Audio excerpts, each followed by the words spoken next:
Not all the mic, dude. It's that white Barry White voice. That's true, but sounding clear is also good. But Yeah. anyway, I had this weird epiphany, I guess. Probably, oh, I can hear myself. Oh, you know why? Because I have the stream open too. Here, give me a moment. All right, let me mute that. All right, so I was thinking about getting ideas across to other people, and it occurred to me how important storytelling is, and your ability to pack an idea into a story. Like one of the things that I've noticed just listening to old MMA episodes and things is that there are all these stories that are always referred back to. And, there's the story of Elliot, of course. But I was thinking, because organizing my own thoughts has been able to think of everything as in a group of.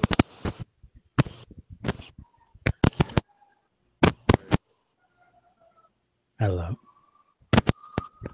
Listen to that voice. Anybody want some ASMR real quick? Yeah, can you break it down for us, Reed Nice Wonder?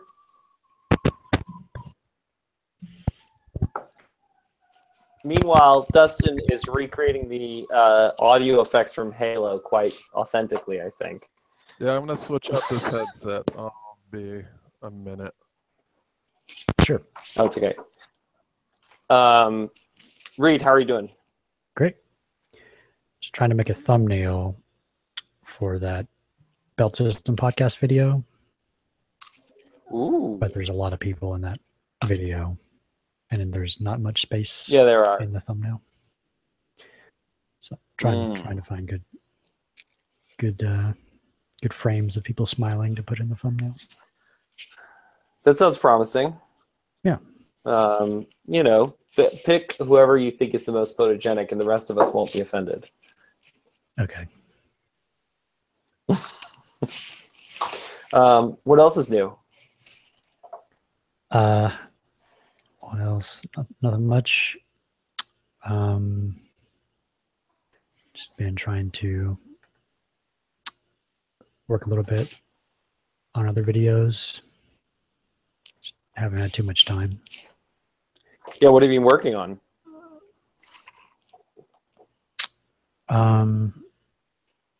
I think my next one up is the just what is MMA video. Like, what should be my priority? Am I expected to have all these videos done by the time the Belt System is launched? I don't think so. I think they're going to be those videos. We can weave them into the website, but also, we'll release them on the podcast feed, and then we can incorporate them into the website as they become available. Okay, and this is live already. So I think we're live already. I think I don't know that we need to keep any secrets from the group. In fact, I think that's part of the thing. I was at a major corporation today, whose name I will not name, but it's pretty staggering the degree to which they didn't know what all the other departments were doing, which is such a feature of any sort of large organization where the left hand doesn't know what the right hand is doing. And that's a major challenge. And obviously, at first I was like, oh my God, this is amazing, this company. And then I was like, that's MMA. And so part of the reason why I want to start doing these MMA chats openly and publicly is so that people know what's going on in the community, because that's, part of how this is different from a traditional podcast is we're not just putting out interviews for you to listen to. We're building and organizing a community. And so internal communication so that everybody actually knows what everybody else is doing, knows what's going on, because otherwise it can seem like nothing, like there's just a disparity between those of us who are working behind the scenes and those of us who aren't. And it can seem like nothing is happening. But of course, yeah. Yeah, that'd be nice. Yeah. Like even with Kanbanize, like I just see Kanbanize. I just see a bunch of little cards every now and then. I'm like, okay, I guess stuff is getting done, but I don't like a card could be a whole project or it could be like one little task that takes 5 minutes. It's hard to tell. Yep. Well, I think in general that's basically the challenge, and I mean, somehow ISIS and Al Qaeda and the men's the alt right managed to get shit done. So mass movements have been built online, and I mean, I don't know what ISIS's secret is, but as far as I could tell, it was having independently operating cells that had a clearly stated objective, so that people could experiment and try things out differently towards that same objective. So I guess by analogy, if the point is to make humanity more reflective anywhere and everywhere, then there's no reason why we can't have lots and lots of groups operating independently on that same objective. And essentially they already are, right? Like there are lots of people who are trying to do the same thing that we're doing, whether it's Kevin De La Plante of the Argument Ninja podcast, or John Haidt, or a million other things. But that's I think, yeah, I just think that that transparency is important, because otherwise it just seems like we're not doing anything. But we are. Yeah. Did you listen to Kevin's latest podcast? I haven't. Is it good? What's it about? He's like trying a different financing strategy. Like he was doing Patreon for a while and just getting like, a couple dollars here and there from people a month. Mm-hmm. But I think someone came on to help him, or a few people, but one person who was very experienced with like getting financing and stuff. And his recommendation was to find basically like not thousands of few small donations, but like maybe 100 very, very large donations from and how's he like really interested. And how's he going to get those hundreds of really, really large donations? I don't know. He got a few after that podcast. He was very finally persuasive about it. But not as a venture capital strategy, like essentially just like people who want to sponsor him and help him do it? I think it was almost like a venture capital strategy. But yeah, it was interesting. I'd have to. Yeah, I mean, I think that's the thing. There are obviously lots of people who are experimenting in this space, and there are lots of different models. And, I mean, that's the thing. I mean, ultimately, we'll see what model works. And I mean, the most important thing, though, is that some model does work, because clearly this is something that needs to be solved. Yeah. Dustin, how are you doing over there, man? Yeah. No, I can hear myself good. Sounds good. Well, I just had to switch out to like my telemarketer headset deal. Working. Seems pretty good. It's all right, but I don't like wearing headphones. Well, I feel your pain, Dustin. But you're kind of like your namesake in Stranger Things now, who's always wearing his headphones. Well, that's the best character in the show. Yeah, well, obviously, because he's named after you. Exactly. But you have teeth, so that's good. Yeah, well, he has teeth now, but not, you got fake teeth. But Adam, are those fake teeth? Is Adam there? Has fake teeth in part 2. I didn't realize they were fake. No, he really has that deformity. Yeah. Or genetic difference. Or whatever it's called. I don't know the scientific name for his condition. I like it. Something Doncha. Are you there, Adam Hansen? Yeah, can you hear me? Yeah, we can. There's an amazing thumbnail of you that is just literally your thumb over the screen. How does that work? I can see my visage. Well, that's good. That's the most important thing, that you be able to see yourself. Is that Eric Hunley? A new challenger approaches. Eric, you there? Derek Yeah, the Enfield. D just showed up. A new challenger approaches. The Dirty D. Oh boy. I saw Jenny was on earlier, but I think she was having audio problems because she couldn't hear me. All right, well, should we get this? Someone's buzzing. Hello? Should we get this sucker started? Is that Daryl? D Canfield. Yeah, D. How do you? D. The D. Hey, I don't know how to make I can see my image, but you guys can't. I can see it. The only person's image that I ever see, no matter who's talking, is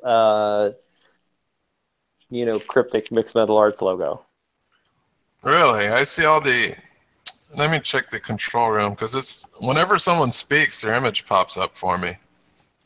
Hunter, is his square in like a white rectangle? Like click on his icon in the bottom and don't select it.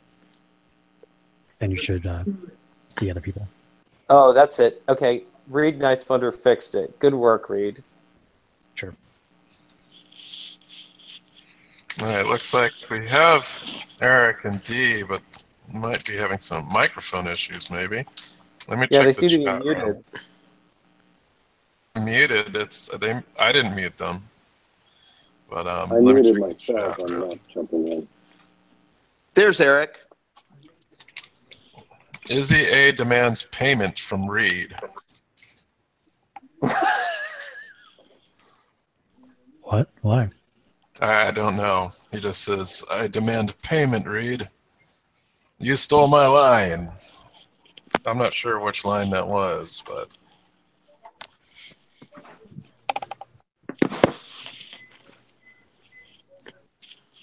He's also doing algebra on a cake slice.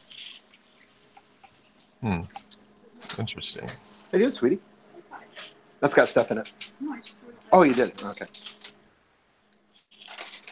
I should put myself on mute while I conduct domestic. You're not on mute, Adam Hansen. I know. I just figured that out. Is that a moot or mute point, Hunter? Say hi. I There's don't think Adam there's Hansen Noreen. makes points. Hey, Noreen, how are you doing? Saw me kiss him. Hunter asks how you're doing. I'm fine. I was with a very sick student tonight, though. We'll see how this goes. Uh-oh. She just got back from tutoring at Huntington Learning Centers. A noble pursuit. Yes. There's the D. What's How up? are you doing, D? Wonderful. Yourself? Good. What's in your background? Some wood paneling. Oh, wow. Tasteless, classic. This guy. He's thinking. Oh, wow. Love that statue. This is my smoke.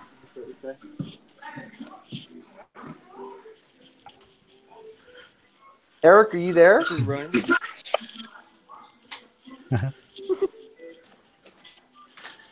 Yeah, I'm All here. right, I got some super secret business to attend to. Ooh. Give me a moment. Hey, D. What's up? We're doing dinner and comedy tomorrow, huh? Yeah, man. Where are we eating? I don't know. I'll get you. I don't know. Do you, Doesn't matter to me. I don't give a shit. yeah. As Hunter knows, my requirement is that the food be carbon-based. It needs to have lived Yeah. as a plant or animal at some point. Yeah. Well, I'm slightly more picky, but I am bimodal, and lately I've just been kind of whatever. yeah, we'll do something. And actually, like CTS of the three of us anyway. I don't know about your other, but Check. I think I'm here. who's that? Yeah, I can hear Eric. you, Eric. It's a little muffled. Can you move your mic closer to your mouth? It's AirPods. It's kind of hard to do. Oh, okay. All right, should we get this sucker started? Sure, we're live on air.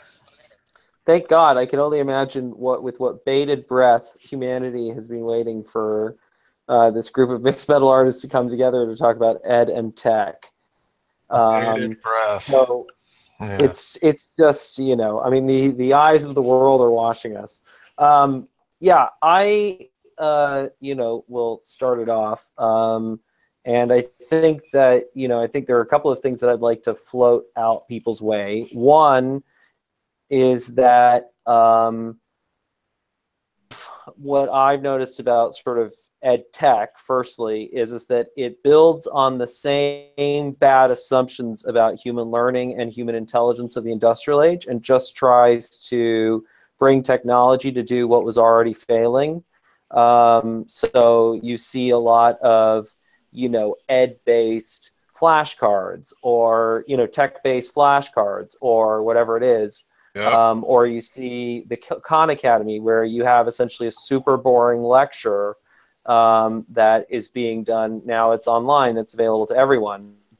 But essentially, the real opportunity is, what we've talked about with getting the assumptions about how does human learning work and how is human learning most effective, correct, and then really designing the technology to serve the humanity rather than just slapping technology on top of bad assumptions. So, human learning is social, it's emotional, and it relies heavily on context. And we can talk about specifically what sort of technologies are really going to be the game changers in education if you want, I think. Are you thinking additive or replacement? I think, if you take, for example, flashcards, right? Why do kids use flashcards? Well, they use flashcards because they require very little thought.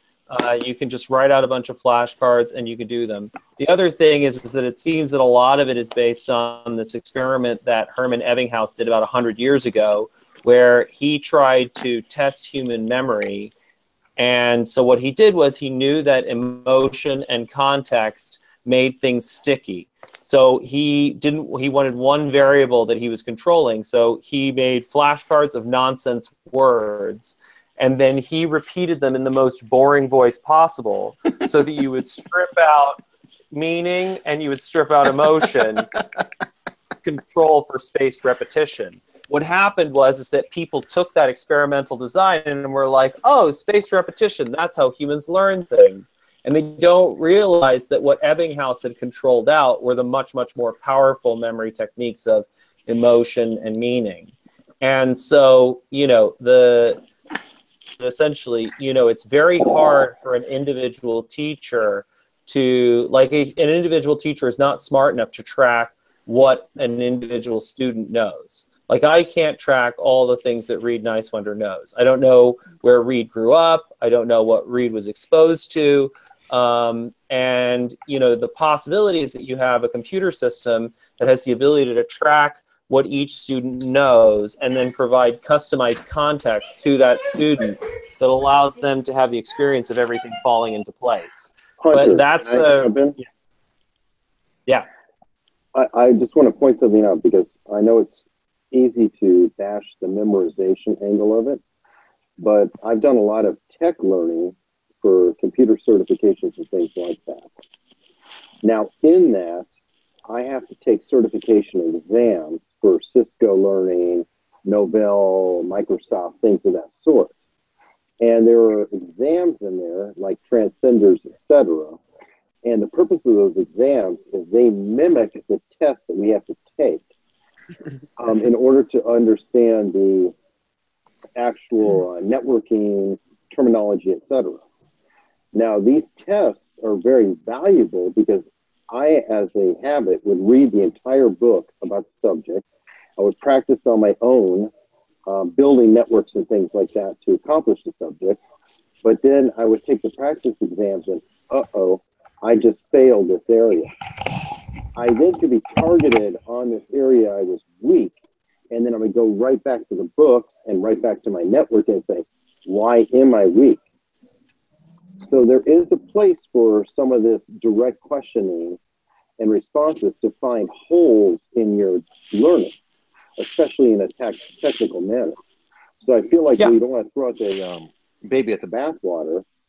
Memorization is helpful at times, especially if it's targeted for a specific purpose. Yeah, and I mean, certainly if you think about piano, right, you have to do scales, right? If you want to get good at, martial arts, you have to do, you have to log a certain amount of building up that muscle memory. So it's not to say that there's not a place for repetition or for drilling. But you can learn much faster. I mean, the one compliment that I've ever been paid that I will take comes from Elder Hansen, which is that he said I was good at context. And at night when I feel bad about myself, I either eat chocolate or I remind myself that Elder Hansen said that about me. But that's one from having done of tutoring and being like, how can I get kids to learn things faster? And then constantly you're searching around for, oh crap, what would a kid know? A kid would know this, right? Like yesterday, I was with a student the other day, and her stepdad came in, and I was trying to teach her the difference between active and passive. And her stepdad is like, do you know proactive, the skin zit removal thing? Well, why do you think they call it proactive? Because it's actively going out there and getting your zits, and you wouldn't want pro-passive. So the really effective learning is you're anchoring everything in context that people already know. And so much of the challenge is not going to be what works, but what works best with learning. So it's not that you couldn't learn whatever you have to learn in the course of 10 years of spaced repetition, but like you may not have that time, and the people who are going to be able to learn fastest are the ones who are going to get the better work opportunities. Okay, I agree, but again, I brought up this specific example because I went from nothing to a master CME within 6 months using that methodology. So there is a place in using memorization and practice tests and things like that to find holes in your knowledge. Yep. And that's what I'm saying. I worry too much that we can neglect things because they're annoying or silly or whatever that might be. But there is a purpose for some of them. So it's a good insight. We shouldn't just ignore everything that's there. Yeah, of course. I think it's about having a bigger toolkit, right? And so when I was, much younger, memorization was most of what we did, and so I think it's there can be, and every generation overcorrects in its fixes for the ills of the previous. So I think the idea of just having more tools to the toolkit, it's asking, when might memorization be a good thing? When is it especially fit? I think ultimately it all comes back to fitness for whatever the challenge is at the moment. Good point, Adam. And I don't mean specifically just straight memorization. I'm speaking of targeted knowledge testing. Yeah, understood. Yep. And doing skills drills and everything on in particular areas can be extremely helpful. And then to take that and then put it into bigger, broader context, more real life, et cetera. So I think it's about having access to all of it and then being able to discern what we do when, which tool do we use at any given moment. Cool. Yeah, and to provide to bring it up. Oh, sorry. No, go ahead. And that's why I brought up, and that's cool, because I'm coming from a tech side, which is not a traditional learning like Harvard or a university. It's a very, very targeted, almost trades, if you think about it. Computer networking, science, programming, all that is sort of a trades type of thing. Yeah. Yeah, and that's super important as well for, I mean, the conversation we're going to have on Sunday with John Aguilar and Derek Shinska and Dustin and whoever else wants to join, which is, as we're trying to provide this path to Ikigai for people, we're trying to help them get up the curve the most effectively so they can get to a really good job. And so, we're going to have to be really discerning about, not overcorrecting, not throwing out the baby with the bathwater, and using the right tool for the job. And I think, an analogy that's maybe helpful here is where filmmaking was at the, turn of the last century, where, the camera had been invented, but then there was this process of having to figure out, how do you tell stories with a camera? And, although we sort of take for granted the close-up, the dolly shot, the montage, all of those things for granted, all those techniques had to be invented. And so in the same way, there are all these digital tools, there's augmented reality, there's VR, there's, databases, there's all of that. And, humanity is now going to have to evolve. How do we use each of these tools, and how is each tool used for the right job? And that's the big opportunity. And that's, I think, one of the great challenges of the 21st century. How do you harness all that human potential?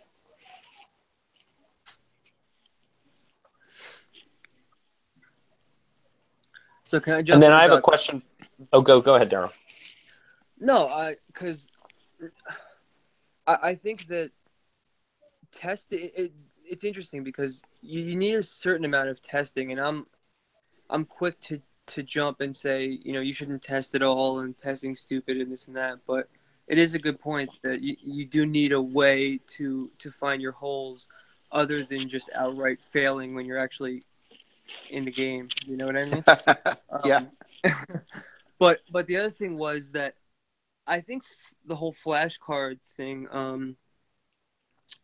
he hit on a good point that the reason flashcards work is mostly because of the design of the test, not of how I think people actually learn. So like, when you're in grade school is a great example. Not, we'll test you, see where your holes are, and then for the next, week, we'll work on those holes. No, it's test you, you get your grade, and then you throw the, exam out with everything you learned out of your head because you don't need it anymore. And so and I think we're like brought up on that kind of like straight memorization learning. But I mean, for me at least, and I'm in the tech field too. I'm a web designer, and I'm completely self-taught. And I would never make flashcards and just like flash myself for hours. You know what I mean?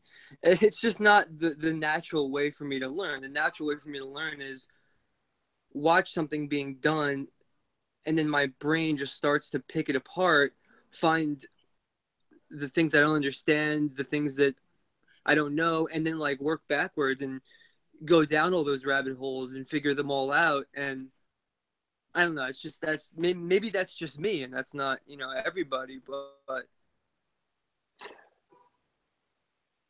world. Sometimes, Daryl, I see where you're coming from. Sometimes, though, there is a point where it is almost by rote. Like, have you gotten into subnetting or supernetting or things like that?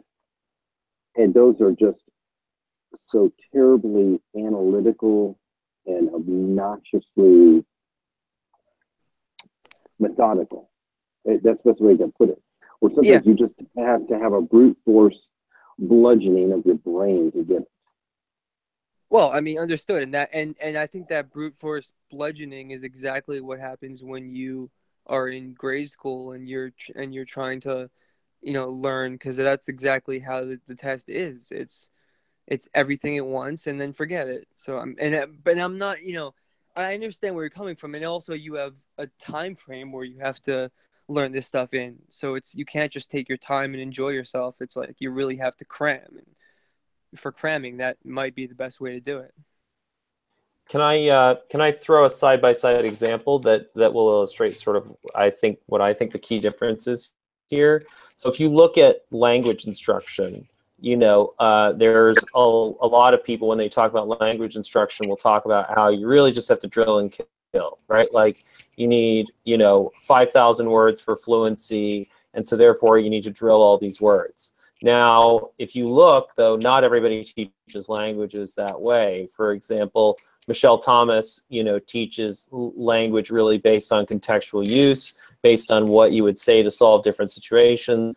And also, the really, really powerful way to learn vocabulary is to break it down into vocabulary and contextualize what you're learning in terms of other words and in terms of roots. So if you look at, every spelling bee champ in the world, really powerful doesn't spelling bee is to break it down into vocabulary and contextualize what you're.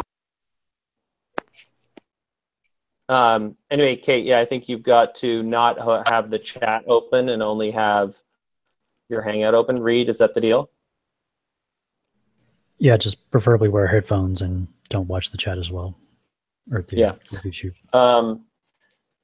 But anyway, if you look at how spelling bees champs who really want to study lots and lots of words, what they do is they don't just like do flashcards of whatever 20,000 words. They go down to the etymology, they find the deep structure of the words, they find the roots, and therefore they're having that experience of contextualizing these words so they're much stickier and so they can learn much more quickly. And I think what Daryl's talking about is that, it's context-based learning where he's going in, he's trying to solve specific problems, he's in a particular environment, and that if I would think, also being a human and having a human brain, that, part of it is that, you then, when you next come up against that challenge, you're like, oh, wait, this is familiar. I've seen this before. Where did I see this before? You remember the context in which you saw it before, and then you're able to re-trigger those memories, which is essentially that locational memory that humans have where they're able to, oh, I remember this, where the woolly mammoth is chasing us. We've been in this problem before. Where was the last time we faced that problem? Oh, we faced it back here. Now we can cross-apply that solution. So, humans have all these different memory techniques, and the point is that if we are using emotion and context and all of these things, there are more effective ways to teach people. But the problem is that really, like, the work that it takes and the specificity that it takes to provide context-based learning is huge. I mean, Harold Bloom, so one of the most famous things in ed research is what's called the 2 sigma problem. The problem is that if you give kids private tutoring, they do 2 standard deviations better than they would do without private tutoring. Well, what's the tutor doing? The tutor is registering what the kid knows, tracking what the kid knows, and then understanding how to effectively deliver customized context to the kids so they can learn faster. Now, the point is that you can't solve the 2 sigma problem by, there may be ways that you can solve it by using peer-to-peer tutoring online where everybody essentially does have a tutor, and that's one of the things we can talk about. But there also may be digital solutions that you can come up with where there are tools that are tracking what people know and then delivering custom context to them. So Hunter, you could argue then it's a bit of both, right? Because have you looked at supernetting or subnetting or any of the subjects I'm speaking of? Because truthfully, nope, you're acting as if you're a computer. That is a non-human, non-logical methodology to follow. So some of the brute force actually kind of works because it doesn't flow naturally. You actually have to break everything you're seeing into ones and zeros and try to look at, oh my God, okay, here's the path and here's how we break it to ones and zeros, and I can see a flow that is going down in between. It's very hard to contextualize. So sometimes the brute force straight memorization is useful just to get to the point later where you can say, okay, now I can get this network design and flow, which is a little bit more human and understanding of, okay, I've got objects over here that I want to cover and objects over here that I want to hide, but I have to use this crazy math that only a computer understands. And I've brute forced that into my head through the flashcards or whatever. So all I'm arguing is that we really shouldn't throw out all of it. I think that there are points that everything has value. And I'm guessing Daryl has some of that too. I'm not sure. Yeah, for sure. No, like I said, I have nothing against the brute force method and even the flashcards and stuff. And it's funny because I've used flashcards for learning languages actually, and I have to be perfectly honest with you. Until Michelle Thomas said, "Stop trying to memorize everything and just listen and learn," it wasn't until then that learning languages actually clicked for me. And I can understand, like it's really helpful with binary language. If you write it down when you're subnetting and actually see the ones visualized out, because it's a number in your head. You're Yeah, like, wait, I've done what is 192? That doesn't mean anything. But then you look at the bits across and you say, oh, those are all ones and those are all zeros, and there's like a gate that you can pass by. So I understand there's a visualization concept too. But it's also look at the topic. I mean, you're literally learning how to interact and talk with a computer. Exactly. You know, I mean, non-human. It's you play by a different set of rules. Yeah, right. I think it also depends on what your focus is. So, like throughout my computer programming venture, I never had to pick up a flashcard. The only time I ever did was when I was looking into more IT-based tasks, like learning port numbers and things of that nature. That's the only time I actually had to use a flashcard, but programming in general, I never had to pick up a flashcard ever.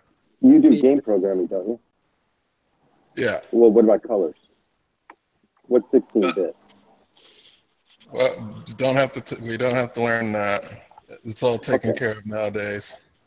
Well, I mean, that's cool, but you see where I'm coming from. There is a point where the math, that's directly to Hunter, by the way, math, because of his background, they do come in. Yeah, that depends on what type of programmer you are. Because if you're an engine programmer, yeah, you're going to need to know that.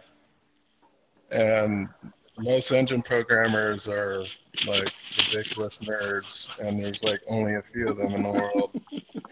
Everybody else is a game programmer, and they just use what the engine programmers have given to us. And engine programmers are very good at translating those very difficult binary and hexadecimal concepts for us to use as regular programmers, so we don't have to worry about those things. I bet they hit the flashcard. Yeah, they probably.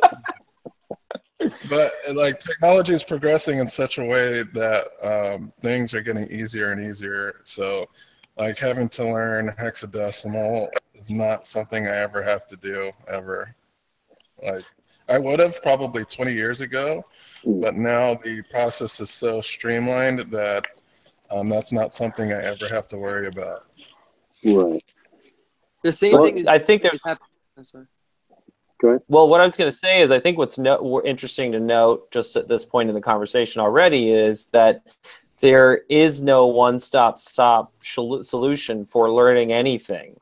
And you're having a lot of really domain-specific knowledge that's coming up here between, game design, web design, and then the thing that Eric does that I'd never heard of until about 20 minutes ago.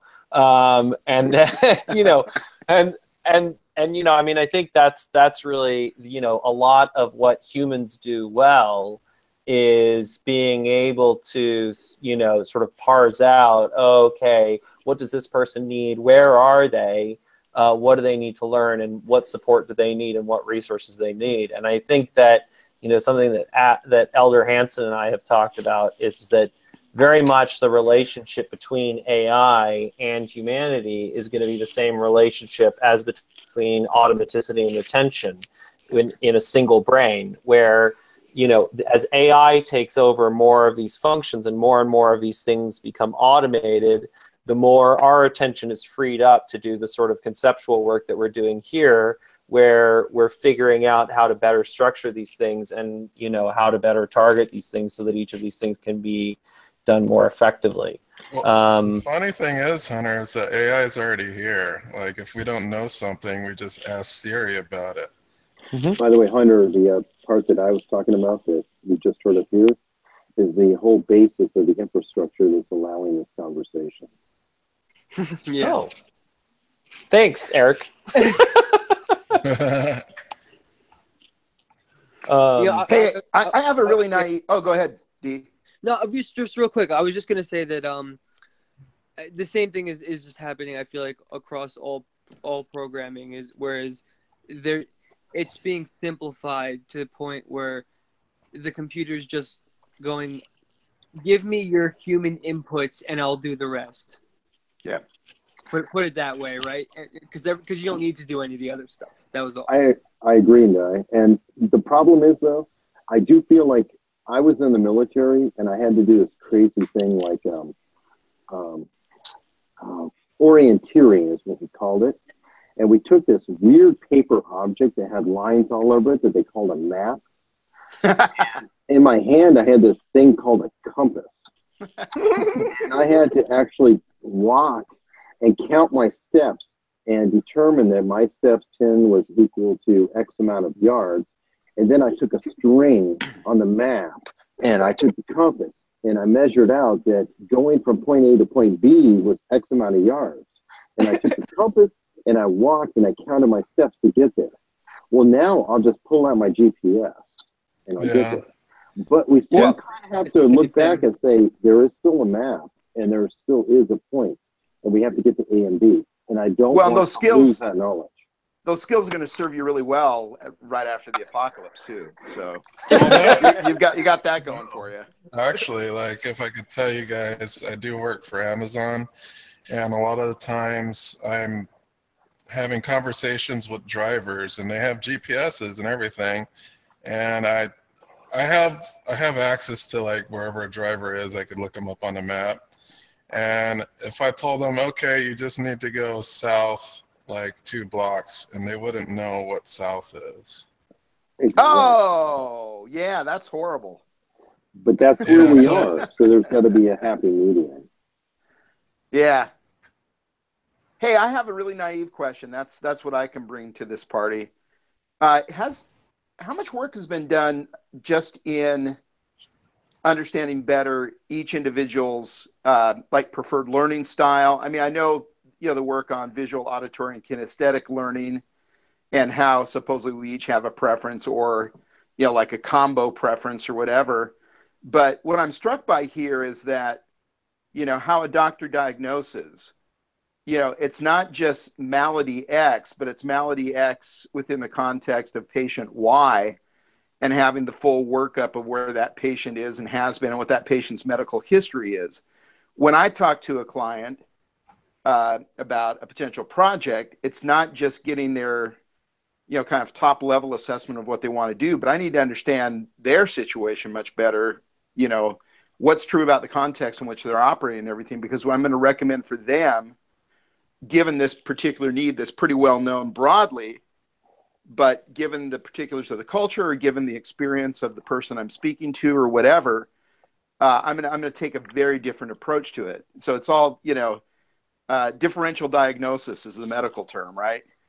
And and trying to rule out what you're not going to do as quickly as possible, so that you can get this really specialized and therefore more effective intervention going. So is there a lot of work being done on kind of the specifics of preferred learning styles and just the kind of the minutia of where the student is? I think in general, Adam, the work that is being done on diagnosis in general is terrible. I mean, when students go to educational psychologists, like, my honest feeling about the majority of educational psychology is that it is weird as fuck.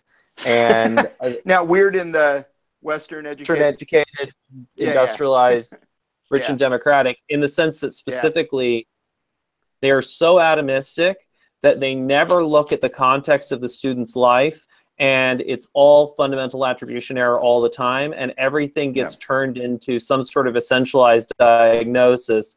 Rather, so it's like, okay, the kid's not paying attention, therefore ADHD, therefore some gene that we haven't yet discovered, which will someday be discovered, as opposed to, oh wait, like, your parents are having a divorce. Yeah, exactly. Yeah. He doesn't exercise. Oh, school is boring as fuck. And you're competing against Kim Kardashian's greasy ass Call of Duty. Thanks a lot, Dustin Cubitt. And, you know, whatever Reed Nicewander is doing on street epistemology this week. And so, you know. And the kids eating point is Lucky Charms every day for breakfast. Yeah. So you know, they don't look at context.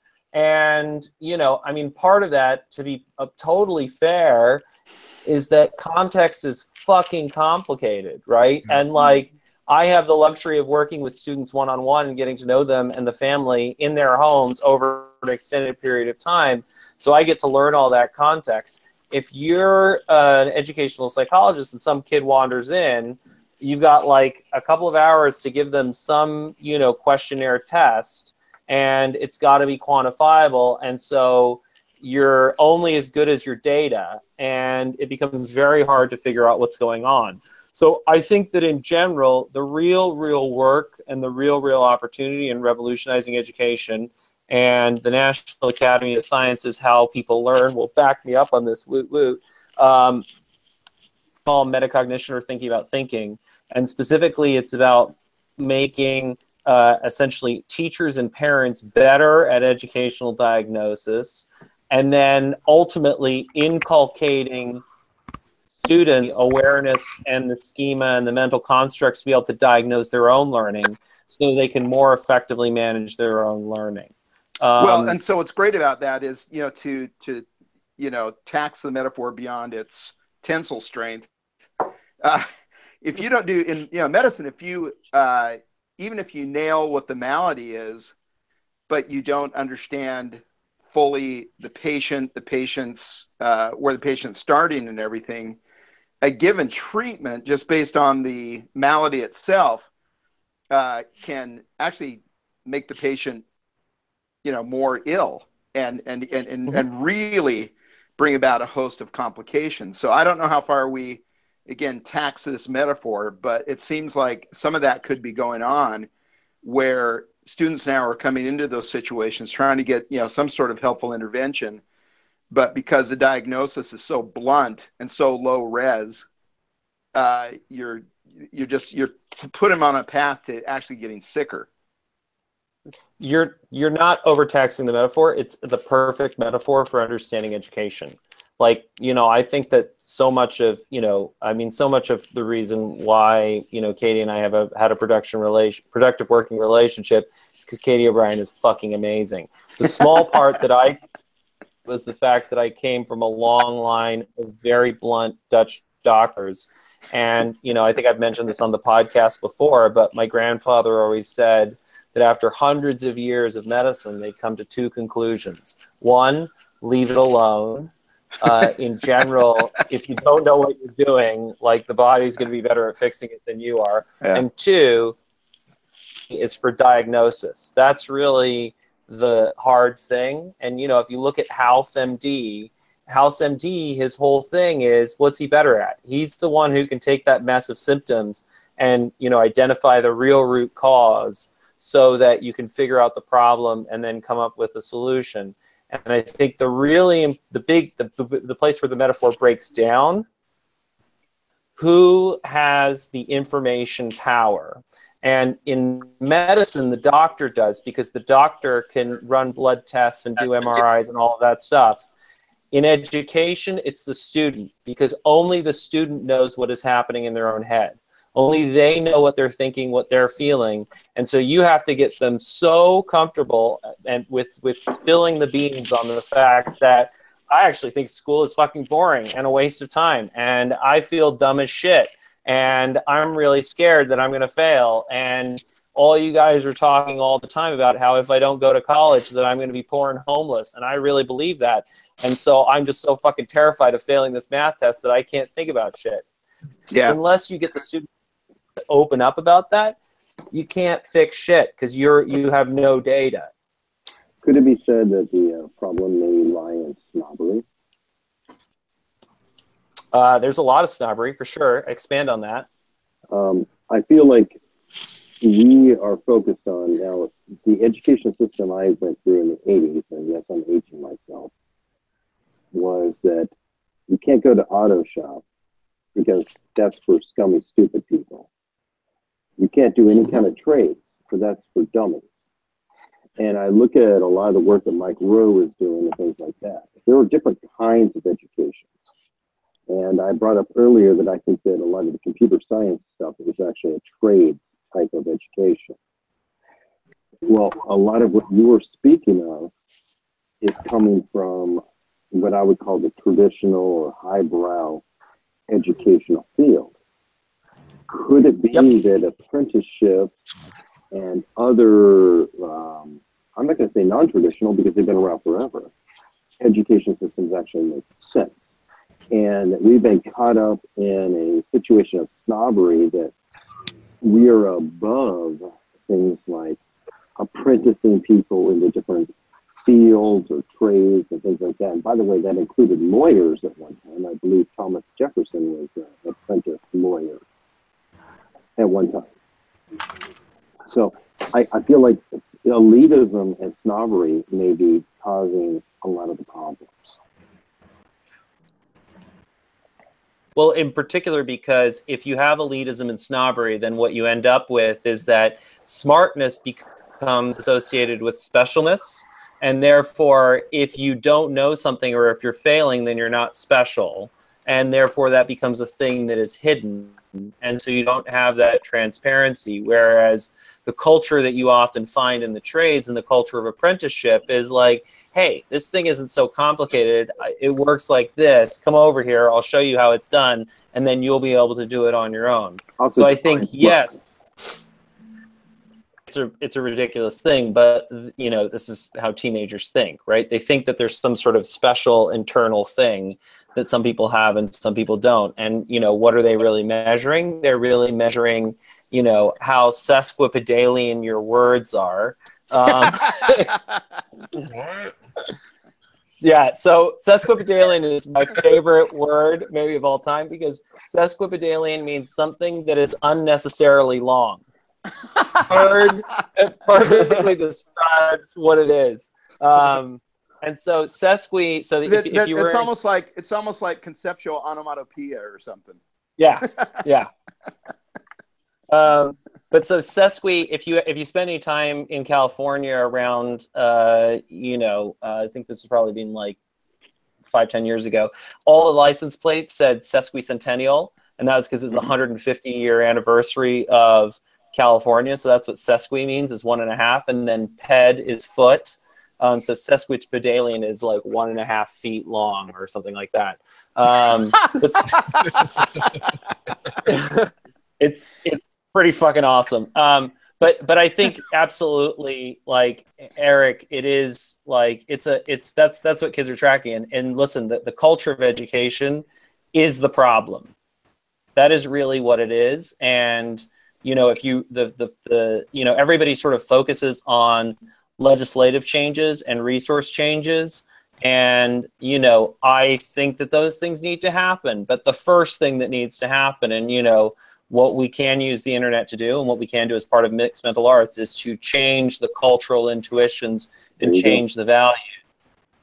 Yeah, one thing I do have an anecdote about is that my wife is a kindergarten teacher for a charter school, and she does what you would call a Spanish immersion class. One thing I noticed, because I have volunteered in a class on occasion, and I remember my experiences as a kindergartner, and then looking in her classroom, it's kind of appalling. It's like the things that they're demanding from kindergartners are insane. I just remember being in kindergarten playing and occasionally, you know, learning numbers and letters, but now in kindergarten, they're giving them mock algebra. Wild. Yeah, it's like they're giving them word problems that are algebraic. So it's that, and they have full day classes. I remember when I was in kindergarten, it was a half day class. They only get about 15 minutes of recess for that entire time. Oh. So you can imagine how, you know, the male aggression is pretty high because they're not able to you know, get that energy out during recess. So Well, and then they we've- wonder why there might be attention issues later in the day or something. Come on. Yeah, exactly. It's kind of crazy what they're trying to cram into kindergarten classes these days. It seems like it's not really helping the situation. Hey, just Well, and it's I'm a process guy. I'm sorry, it's what I do for a living. I just want to note that we have on board Christopher and Kate, and haven't heard from either of them yet. Hey, how's it What going? up? How you doing, man? Good. How are you? Fantastic. Right on. Kate, are you still there? Your mute is on. All right, we're not sure what Kate is doing. Okay, Hunter, as you were. I think I'm Reed sorry, I just- muted Kate, so Reed, unmute Kate so she can talk. I don't know that we can do that, No, can we? no, I didn't mute her. Is she mute? That's up Probably. That's up to her. Kate, you have to click below your picture, and then the bar goes up, and then you see the video and the audio mute. I'm doing this on the notion that Kate is actually present. Yeah, I have a control room, but she is not muted by me. I can tell you that. Okay. Yeah, listen, I mean, I think the... Oh, Sorry, is wait, that Kate's Carol, cat? you're quite handsome. That's not my cat. Oh, there's Yeah, Kate. cat. Kate! Hi. Kate, Hi. what up? Not much. How are you guys? Great. Rock and rollin'? Wait, what? That was a lot of voices. We're just kind of grooving on Dee's cat. What's the cat's name, Dee? That's Vince. Vince, Hi, Vince. as in Van Gogh. Yeah, something like that. Vince Neil. Vince, that's right. Oh, good Lord. What I All was right, going to say... Hunter, you're about to make a salient point. Yeah. Well, all I was going to say is that what Dustin is talking about is, listen, is that, you know, that is a cargo cult flapping its lips harder. Like, that is what's happening in education. They have a cargo cult. They have a set of assumptions. And then their lips harder and harder. They're like, shit, kids aren't learning. They can't compete. Shit is getting more competitive. Therefore, we must have more study hours. They must learn algebra at a younger age. You know, cram. And then it's like, oh, fuck, there's all these attention issues, drugs. But, you know, what it really comes down to is, so I was just on, I think it was Tuesday maybe, one of my partners in this chain of schools that I'm bringing over from Sweden, who Adam has met. So we were down at his charter school in Compton. And it's literally, this school is right where either the Bloods or the Crips were started. I can't remember which one. And he had to be like, yeah, don't wear red or blue. And you go into these classes, and these kids are, we went and saw this teacher named Miss Leal, and her classroom, these kids like came up, they gave us a tour around the classroom, they showed us everything they were doing. They were the most poised kids you've ever seen. They were so engaged, so fired up. They knew what they were working on. They knew what needed doing.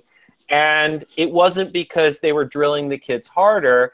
It's because they were empowering the kids with a sense of responsibility. They were giving them the tools to track their own learning. They were having the kids teach each other, really empowering that social intelligence. And that's a model that works because it's really designed around human beings. And the fact that, you know, we are collaborative, and we do have this social intelligence. So, you know, I think in general, the solution to how education should be done to empower human intelligence exists. I saw it on Tuesday.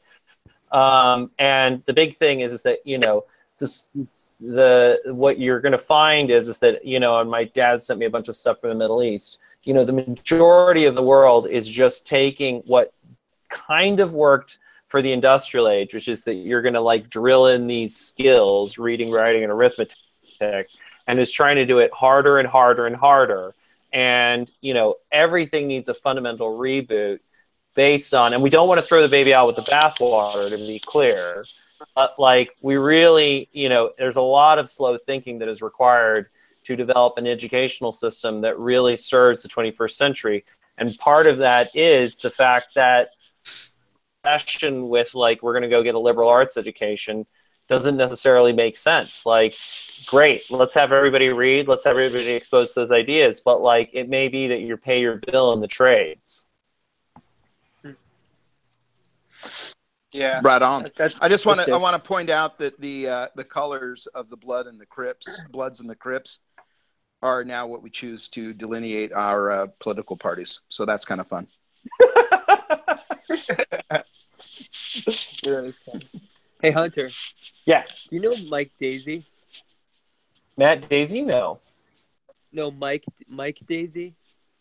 No. He's a you all need to Google him, or I knew this guy, and he used to do monologues in New York City, and he's one of the best of his craft. I've never seen anyone else do it. What? He's the Apple guy. He's what? He's the Apple guy. The one who did the quote-unquote expose on the Chinese factories with the Foxconn and Apple, which was completely unproven. And This American Life just attributed him and thrashed him because he made the whole thing up. Yes. Okay. So Mike Daisy got in trouble because he embellished the story. He went to China. That's a short term for it. No, I mean he did embellish it, and actually a lot of the stuff actually was true, and a lot of it wasn't. But the point is that he also did a couple monologues on Nikola Tesla, but he did a bunch of like Great Geniuses series, and they're absolutely riveting. I mean, whatever you think about his politics and whether that whole cool. I understand, but he's so discredited. I hate to ad hominem the guy, but eek. I bring it up is because he did a whole series on the cargo cults, and that's how I found out about it, because I went to the show in the city. Yeah, so there can be value even in coming from a schmuck. We can allow for that. Okay, caveat. Well, that's my comment. Yeah, I mean, we just lost Jenny again. What are we doing wrong? Uh-oh. I think it's because she was a huge Mike Daisy fan, and she's now mortally fucking offended. It's like, you're talking about my man. But also, I mean, oh no! Don't mention that name. The thing I was going to say is, who was the guy who wrote that book? I can't remember what it was, but it was, he wrote some book on innovation and all that sort of stuff, and then it turned out that he'd like lied in a bunch of his articles and made a whole. Yeah. His last name was Lehrer. Yeah, that's right. That's right. Was it Jonah Lehrer? Jonah Lehrer. Yeah. Yeah. I mean, I thought it was so funny when that book was pulled, because I was like had been recommending the shit out of that book, and then I was like, oh, I guess I literally can't recommend it anymore because it's being pulled from Amazon. But it was an amazing read, and like a lot of the sort of I felt like it was the more accessible version of Stephen Johnson's Where a Good Idea Could Come From. And it was it's I mean, and that's always, I think, what's interesting is that that a lot of these guys, they're really, really good at telling stories, and they're so good at telling stories. Yeah, sometimes they just, embellish the shit out of it. And Malcolm Gladwell complex. Yeah, exactly. Yeah, well, and I think Jonah, for me, it was perfect karma, because he tried to make too much hay out of the idea that group creative process doesn't outperform individual creative process, and that this is kind of a small, fine term, but obviously it's something that is kind of at the root of our profit engine. And so the research that he's pointing to was really shallow, and Bob Sutton made such a fantastic argument that how bad that research was. But because it seemed, newsy. It seemed kind of, a little, maybe a little sensational and everything. Jonah and others who were pimping that research stream were getting an awful lot of play. So anyhow, I just thought it was great karma when he went down. So actually, that reminds me, Adam, here's a question for you. One of the things that I remember from that book, and I don't know if it's actually true or not, like there were things in there that I learned about that I checked out, like Incentive, which is actually a thing and is awesome. Yeah. One of my buddies was one of the main guys behind Incentive. Oh, really? Yeah. Steve Shapiro, great guy. By the way, before we jump off of it, everybody should read John Ronson, So You've Been Publicly Shamed, which goes into Jonah. Oh, yeah. It's written by John Ronson. And it goes into starts the off whole with this stick, and it also goes into how we can go too far the other way and torturing people for things that aren't necessarily completely evil, but just a joke that is taken so far out of hand. Well, the woman who made the tweet. Yes, about AIDS. About oh, AIDS. Wait, I'm white. I won't worry about that. Yeah, and then she hops on a 15-hour flight. When she gets off the flight, she finds her life is in shambles. Exactly, John Watson. It's a great book. Yeah. But Hunter, what was the bit? Well, I think, obviously a lot of what we talked about in mixed metal arts is the idea of hive minds. And one of the things that he talked about in the book was just that cities are, much more creative, produce more patents, whatever measure he had for creativity or innovation.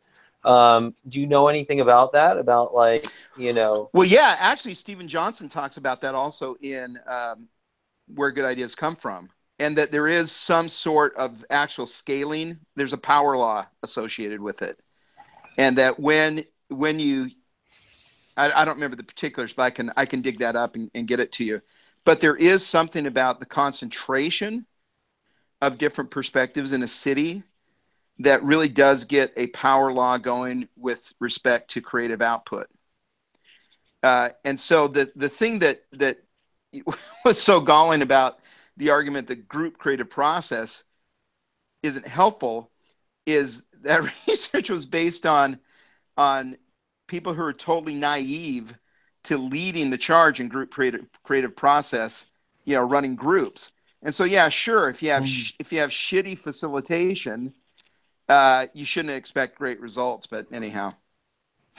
Well, but so that's, and I think that, so in terms of, the ability of mixed metal arts to sort of pioneer better education using tech, a lot of that is going to come down to better facilitation and a better culture of collaboration and innovation. And, something that Adam and I have talked about offline is that I think a lot of the sort of next step of mixed metal arts is that we all drink the Ideas to Go Kool-Aid. Yeah, we'll be shipping that out.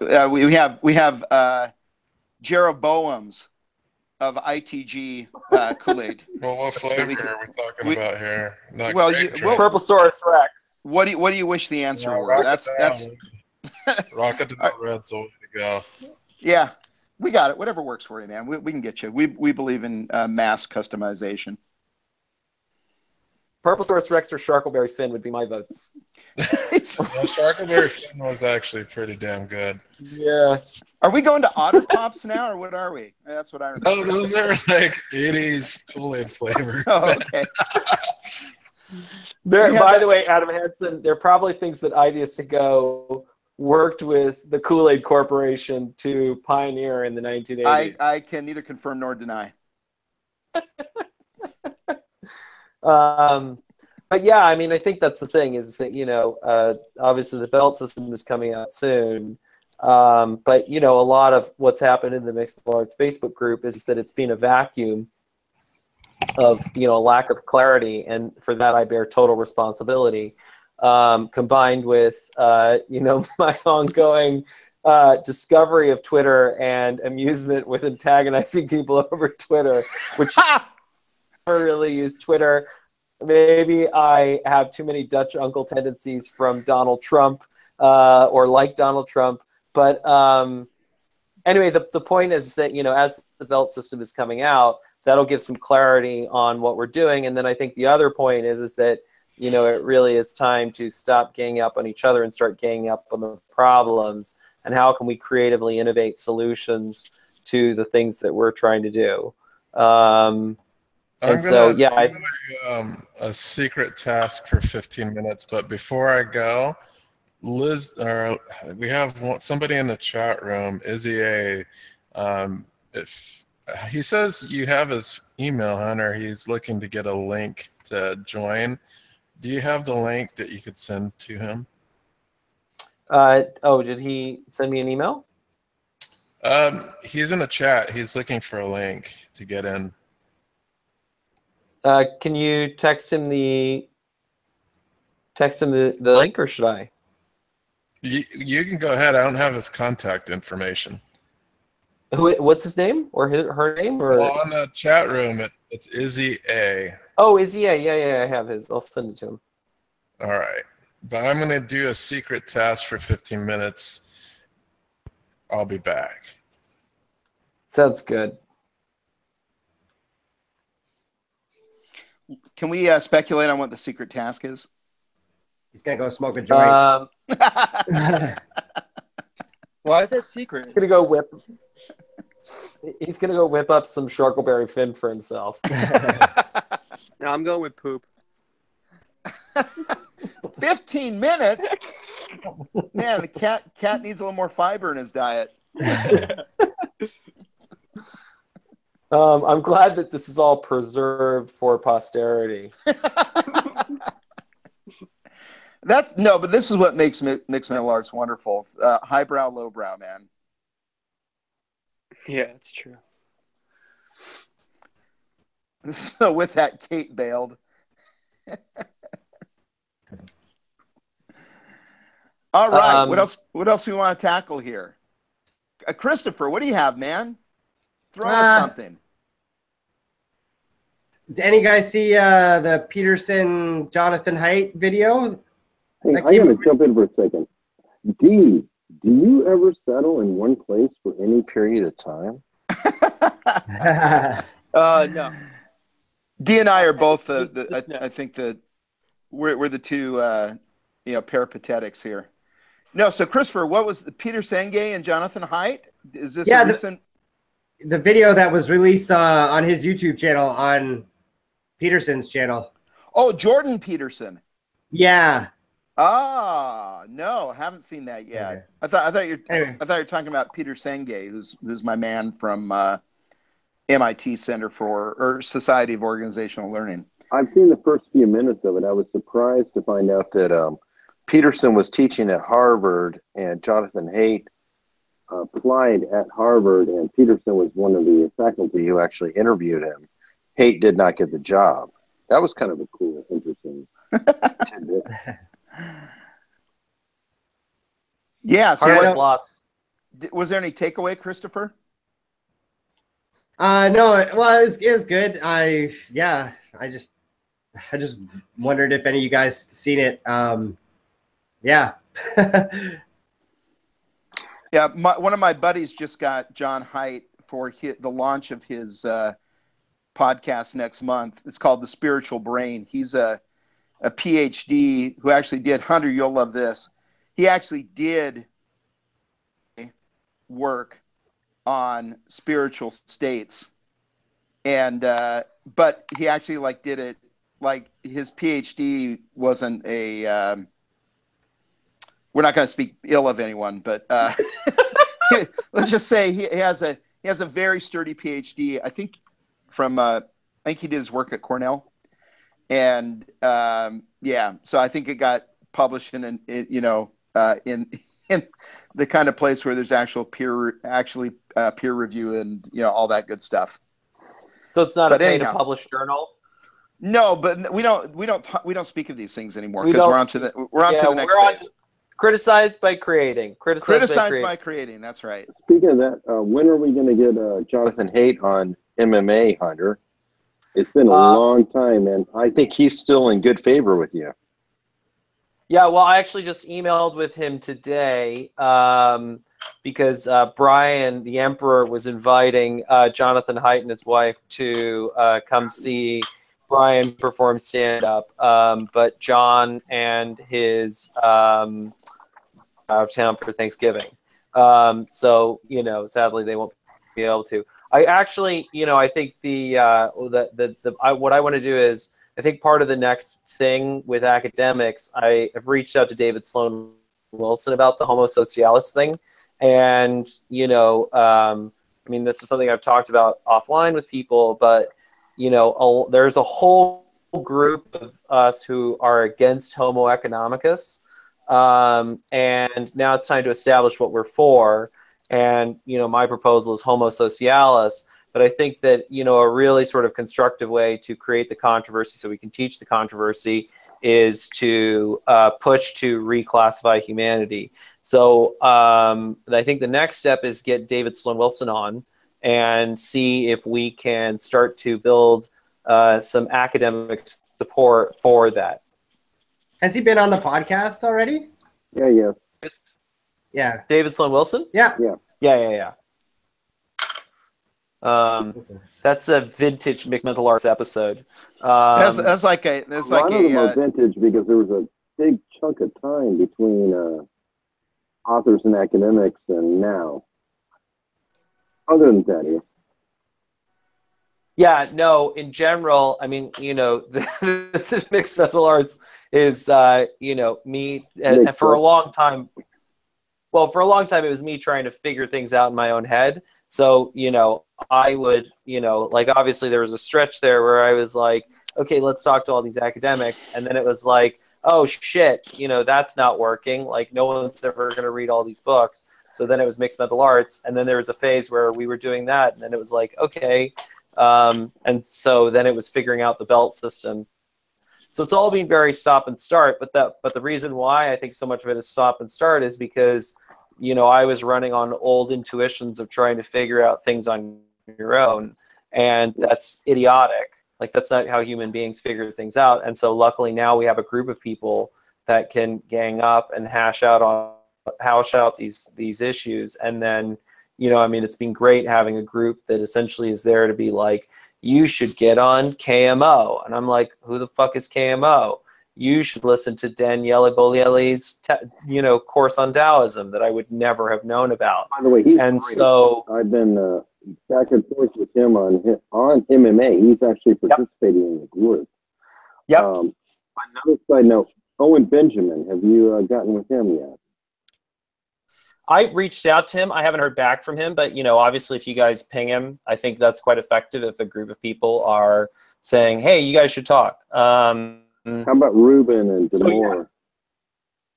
Yeah, I reached out to him. I think some other people have reached out to him. You know, I mean, I'm happy to do that. Here's a question. Big name. I want to hear. Everybody here has to think of Dave Rubin, because I've literally never listened to anything that Dave Rubin has done. But every time his name is brought up, people generally are like, okay, I like the guy. Okay. I think D. You like him? Yes, I think D hates him. I think he is just a straightforward dude who thinks everybody's off the rocker, and that's not that far off. D, go ahead. I know you're not a fan. Go for it. I don't mind him. I like that he has a lot of guests from the left and the right on his show, and he doesn't really sway either way. I mean, he calls himself a classical liberal, but he's open to having any kind of guest on his show. I mean, Blair White, and he did a debate with. Yeah, that was ugly. Yeah, it was pretty gross. I'm not gonna lie. But Blair was super strident. I mean, Whoa! I think they both were. Blair and God, what? Kate Black. Yeah. Cat Red Black? Pill Black. Candace Owens. Candace Owens was attacking Blair White from the beginning, and the first thing out of her mouth was, "Oh, you're a male." And I missed that. I only saw a snippet. Oh no, that was the first thing she said. By the way, you're a grown adult male. It was the very first thing she said. So keep that in mind. Yeah, I didn't watch that one. Yeah, I only saw a snippet where Blair was being kind of just hard to listen to her. Yeah, I had to watch turn the it whole off. thing. It was ugly. And it was funny too because Ruben was going, guys. That literally was his contribution, was guys. Well, of course that's wrong because he should have been saying gals. Well, there you go. So we hate him. No, yeah. I think he's good. No, about I think Dave is interesting because it's been interesting kind of to watch his journey. I mean, less than a year ago, I think he was. Somebody said that I was taking a 15-minute dump. All right, hold on, wait. Just because I'm gone doesn't mean I don't have a mobile device listening. Hey, secret you're task. Thing, so move on. I mean, you were asking for it, man, by being so evasive about what you're doing. No, it's just a work-related task. That's all it means. But so work-related task is what the kids are calling it now. Okay. Yeah, exactly. A 15-minute jump sounds like work. That's a dark room there. But wait, Ruben is a softball thrower. I think he just needs to throw in some more difficult. So what? Well, and I'll take helpful feedback from the woke centrist because that's where Ruben ostensibly, kind of places himself now in the center. He's in the center, but he throws too many softballs. Yeah, he does. He softballs all around, is he not? He doesn't attack either side. Wait. I'm not talking about attacking. Can I give my spiel on Ruben real quick and then? Yeah. Being the token leftist as always. Okay. So Ruben came. This guy came from TYT, right? I used to watch him. I used to watch him on TYT. Goes from there to getting funded by the Koch brothers and Prager University. Okay. Right away, it's red flags. Okay, he did guy, not get hold on. funded by the Koch brothers the second he went out the gate. Wait, just let me get my rant. Right? All right, well. The guy preaches free speech and trashes the left consistently and says nothing and says absolutely nothing about anything the right does whatsoever. Has he given a reason? What? Has he said why he focuses more on the left than the right? Yeah, he said because everyone trashes the right. They're easy target. No, and he said because he is from the left, right? And he's trying to clean his own house. But I remember that many times. The whole I appreciate that he has people like Dan Carlin on, and I appreciate that he is open to all these like different ideas. And I think he's okay as long as you see him as that facilitator and you don't listen to him for his own ideas, like cutting government spending by 30% across the board. Mm-hmm. Which Dan Carlin even balked at. I mean, you can't be serious and say things like that. Well, I don't know, but that's getting political. I mean, that's that's what I mean. And he so backed on and off of it. It's fine. Yeah. Okay, so in his interviews, you're cool with him because he doesn't really attack anybody left or right. Oh no, he's fine with that, and I think he's good at that as the interview person. He's fine. He's fine as that role. Okay, I didn't want to put him on the spot, but I was just like, yeah, I know he criticizes the left, but he says, hey, I criticize left because I am left, and I want to clean my own house. I just think he kind of dived off the libertarian deep end, and now he's trying to move left, and they're not. The left isn't accepting him back, and I kind of it's good though that he's shifting, but he shifts. Let's put it that way. Which actually I kind of like. I like people who shift. In a way, I appreciate it. But if people are listening to things you say, and they're different from 1 minute to the next, it becomes an issue. But that's all. So, question: is it a flip flop or knowledge? game? I'm Because all for that's a hard one. people evolving ideas. I'm just worried about people listening to them while they're not evolved yet.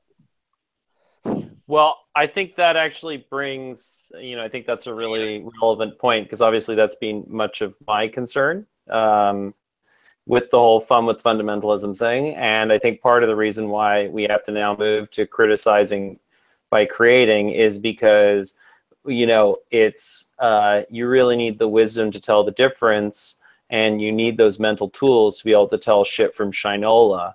And I think that's a large part of what we now have to deal with is that, just to take something that I think to start off would be fairly objective, right?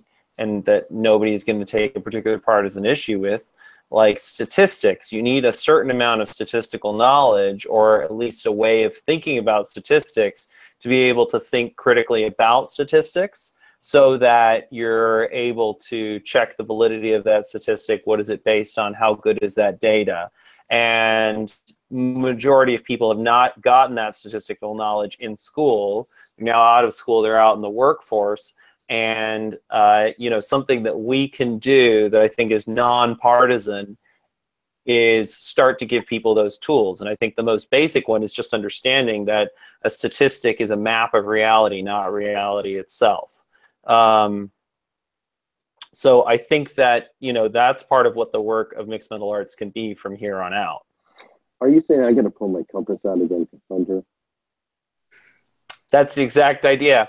We're going to teach people how to use a compass, how to use a map, and how to navigate for themselves, so they're not just relying on whatever the GPS says and blindly following that to wherever it leads. And the kind of apolitical nature of the group is like such a useful tool, because it really just it pushes it out as a culture. It's like, take that elsewhere. It's useful. So yeah, I think that's part of the interesting thing. Mandy did some work on statistics way back in the day. She did an article on that, and had that great Aaron Levinstein quote that I loved, which is that statistics are like a bikini. What they reveal, what they hide is interesting. What they reveal is essential, or something like that. I'm sure I'm butchering the quote, but what they reveal is vital. Yeah, exactly. But that's a sort of thing that I feel like has the potential to go viral. And if I can at some point figure out how to say the quote correctly, that it has the potential to really catch on in some way. And, if, people everywhere just sort of understood, really sort of understood on an emotional level, lies, damn lies, statistics. And instead of just sort of blindly thinking that a statistic tells the truth, started to question that statistic. Like, what is that data based on? How reliable is it? What is being excluded? How was this information gathered? Oh, how statistically significant is that? If people had those sorts of tools, I think, the world would be a lot better place. Hopefully we're getting there. Well, I think it's our job to specifically shape the tools to help people get there.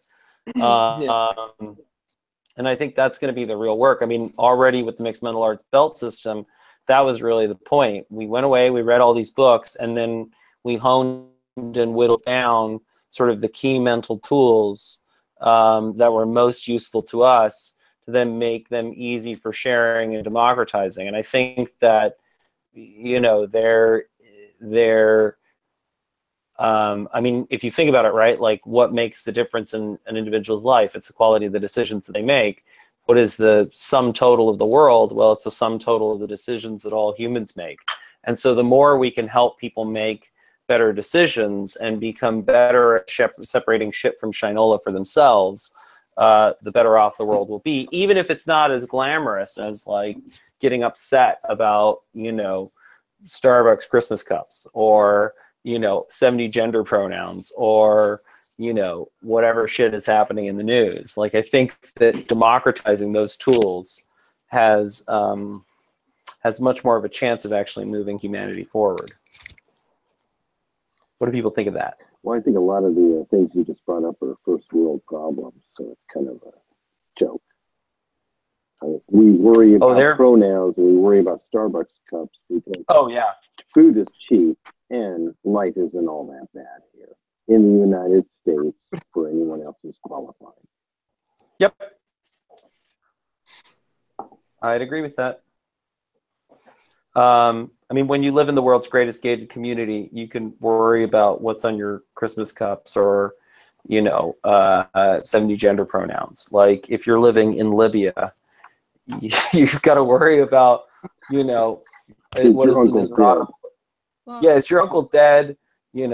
Exactly. I think too, one of the big things that people forget about is that Hi, Kate. People are Hi, I'm back. I was always here. I just had to quit the app for a second, but I'm always watching, guys. Just remember that. Oh, I think one of the things that people either forget or don't talk about, at least when I'm listening, is that a lot of people don't feel good and they don't know why. And they're channeling their anger at the easiest scapegoat or the one that gets put in front of them or the one that everybody around them is like, yeah, that's the reason, that's the problem. And so, like, yeah, we live in a first world, but that doesn't mean that we don't feel shitty about stuff. True. I was just trying to lay out perspective because we lend a lot of drama into pronouns, and there are others who say, God, can I get some food? I'm freaking hungry. Yeah, and I think that a lot of that that discontent and a lot of that dissatisfaction is that man cannot live by bread alone, and we need purpose and we need to be challenged. And I mean, listen, a lot of the success of ISIS or the alt-right or any of these movements is that they offer people a sense of historical purpose and a great mission.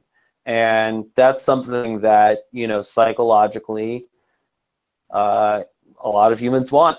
And, I think the point is that, I mean, obviously, like, Nisus is cute and a joke, but, like, the thing that I shared from Scott Atran on the group, I don't know if people saw it, but, like, the majority of governments, his point was like you can either view the youth as a problem, as this sort of like bulge of people that need to be like handled and managed, or you can channel those energies. And I think the thing is that we need to channel those energies into a sense of great historical purpose. And let's channel those energies towards teaching the entire global village and helping each other out. And I think that it's a lot of value is just about connecting the dots. And so you have a lot of first world people who are have full bellies but are lacking in purpose, and then you have a lot of people in the developing world who don't have full bellies and don't have the resources to go out and read these books and break them down. And so if those of us who have time and energy can be using our resources to make smart convenient, then we get purpose and they get solutions to their problems.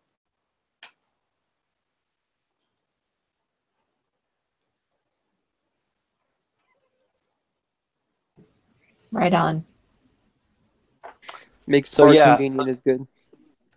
Yeah, and I exacted that from Adam. He said something about smart convenient or something. And, I was like, oh, I know you mean it in this way, but like, actually that really is the goal of mixed mental arts. Like when we talk about diffusing innovations or moving ideas out of books, it's like, that's the whole point. Like, what does it take for me to, get the knowledge in, say, Joe Henrich's The Secret of Our Success or whatever? Oh, well, I have to go and like acquire enough vocabulary, enough conceptual understanding to be able to read what is a pretty dense academic book, right? Or I can extract that I can extract that graph where I can see right there, like, oh, if I give a chimp, an orangutan, and a human toddler an IQ test, right? quantity, spatial intelligence, and causal reasoning, we're no smarter than chimps. On social intelligence, we're off the charts. And it's like, you're going to get so much of the value of that book just by seeing that graph. And so I think that's really our job, is like, we have to figure out how to make SMART convenient for people who don't have the time and don't currently have the education, so that you can help them help themselves.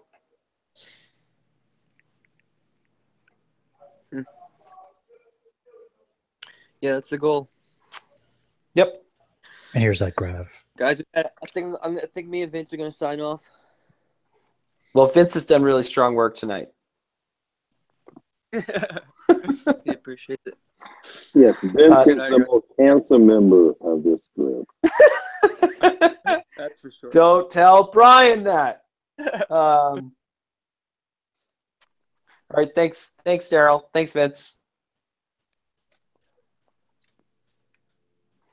But yeah, I mean, you know, I also like, I mean, for example, like, Kate, I don't know if you want to talk a little bit about your cousin, or whether that's not appropriate here.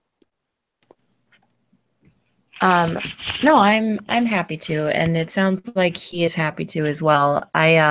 Just a heads up, I'm waiting for a client to show up imminently, so I might have to jet at any minute. But yeah, so basically my cousin Dan, like, grew up, you know, we're related, but we had very different upbringings. And anyway, he was kind of fighting with me on Twitter. And I was like, I finally messaged him back and I just said, hey, what, did I make you mad? You want to talk about it? And he wasn't mad at me. He was just mad. And so then he started messaging me and talking. And I was like, you know, he lives in Wisconsin. I live in Los Angeles. And I said he wanted to come out and visit, but I'm not going to be here. And long story short, I just said, hey, I'm doing this thing and I could really use your help, like your feedback. And so I sent him the belt system. And immediately he did his white belt, which is the cultural confession.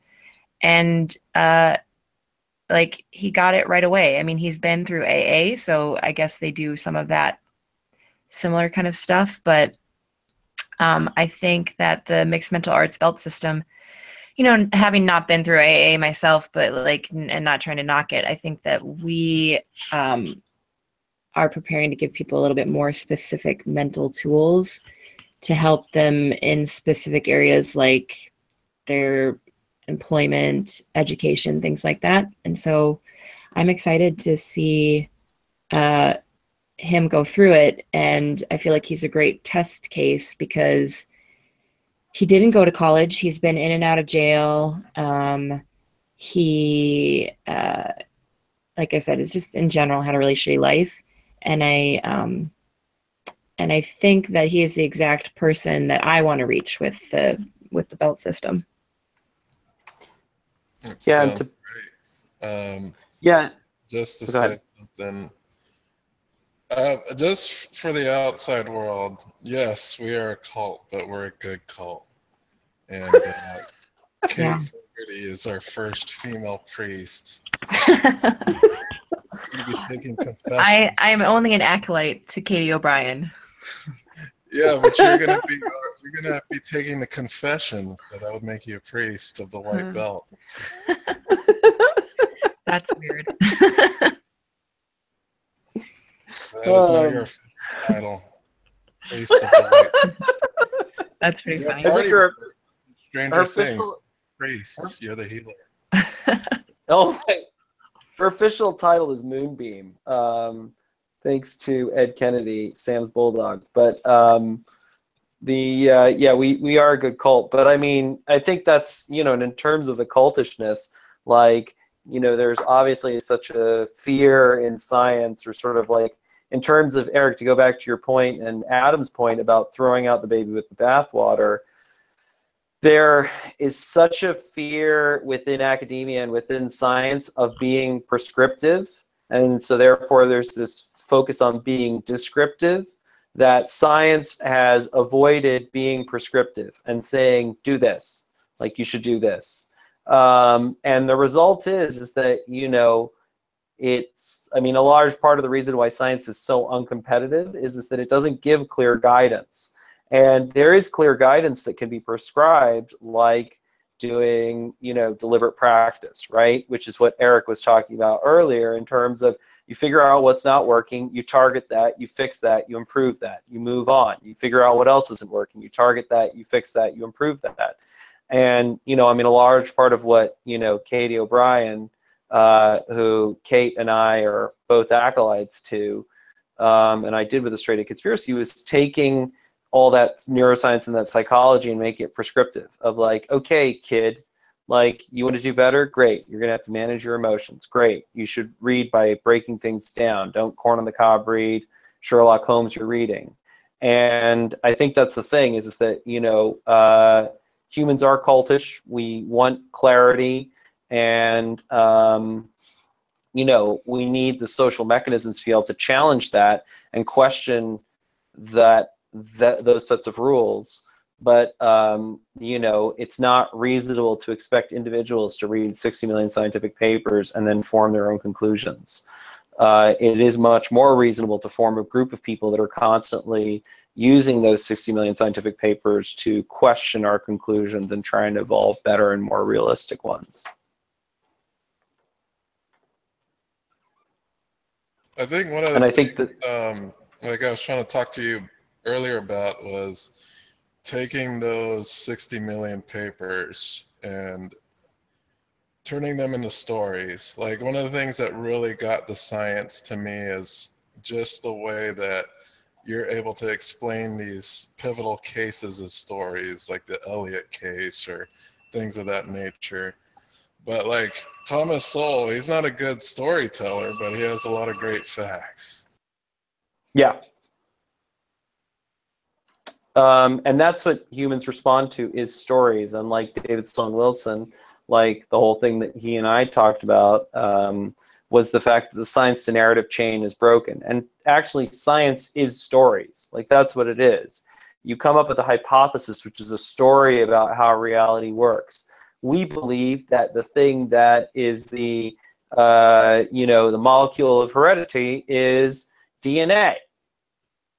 Right? We thought it was lipids, we thought it was proteins, we thought it was this. Now we think it's DNA. And then we test that story against observable evidence. And how well does that story check out? Does it fit the facts? Does it fit what we've collected?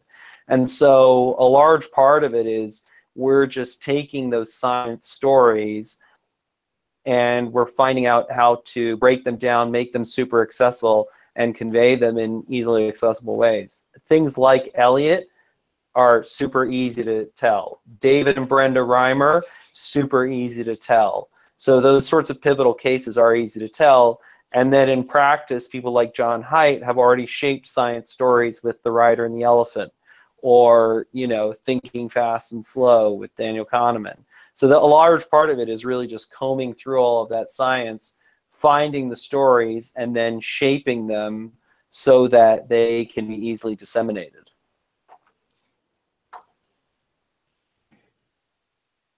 Yeah, I'm also have an idea. There's tons of videos going out on YouTube all the time, and it'd be interesting to like be able to play a video here and kind of figure out how it connects to the belt system and the ideas in mixed martial arts. Like that we can all like discuss how anything really can be connected to these ideas, because they're so broad that I think they can be connected in that way. Well, this is something that Katie has talked about a lot, is basically using whatever there is in the news. And I mean, because what we're talking about, it's sort of like the Martian, like to build off Dan Carlin, right? Dan Carlin talks about like the Martian view of history, right? And if we can be using, what we're really doing is, if you're trying to expose, here's how humans think, here's how, you know, we all think, here's how we make decisions. And if you can see those patterns in other people, then it becomes much, much easier to see those patterns in yourself, because you've now said, hey, this is just part of how we all work. And yeah, Katie's idea was sort of do stuff in the news, but that can be part of what we do in the mixed mental arts chats. Is like you're saying, Reed, we find some juicy example of human psychology, and then we just sit around and we're like, you know, not out of judgment or not beating the person up, but being like, you know, exactly using those mixed mental arts belt system principles and just exposing that. And what would really help me is like figuring out what would be the mixed mental arts version of whatever that video is about. Like how would the mixed mental artist do it better? Like that's how I would want to know, because that's kind of going into the social intelligence part of it. Mm-hmm. Like I want to know the difference. Like what does this stuff do for us? How does it make us better? Well, so I mean, for example, right? Like I think what's helpful is to see the same phenomenon in, you know, 2 or 3 different cultures, because that way you're seeing how these principles pay off again and again, right? So like, let's imagine that we did a video and we lined up Starbucks Christmas cups. We lined up, you know, the 70 gender pronouns, and we lined up, you know, I mean, whatever, something in Islam about Sharia, right? And, you know, then you're looking at, okay, so these are all symbols to these groups, right? And, you know, why is this group reacting this way about this Christmas cup thing? Oh, well, you know, they feel that their traditional way of life is under threat. This is a good symbol of that traditional way of life being under threat. And, you know, what can we notice about what's going on in this person's face? And then we're like, okay, you know, what about this 70 gender pronouns? Oh, we're seeing that. Now, what do we notice there? Well, you know, there's part of this sort of righteous social justice crusade and this basic assumption that, you know, more diversity, more tolerance, all of that is better. And then maybe we're even like taking something that somebody says and sort of picking apart what are the patterns of speeches, what are the things that we notice.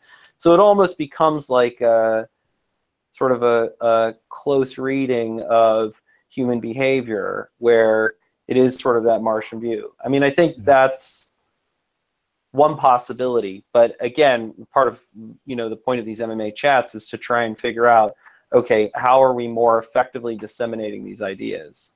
Well, I think one of the ideas is we shouldn't call them social justice warriors. I think the better name would be social justice clerics, because they are in a religion. Everything's a cult, pretty much. Yep. I think maybe a good video series idea would be like This Week in Dunbarring. That's amazing. Like you can see, you know, how did Fox News Dunbar the left today, or how did the left Dunbar is whoever. Yep. Because then that's a really good way to spot patterns, because that's just all it is. Yep. When I see the news anyway.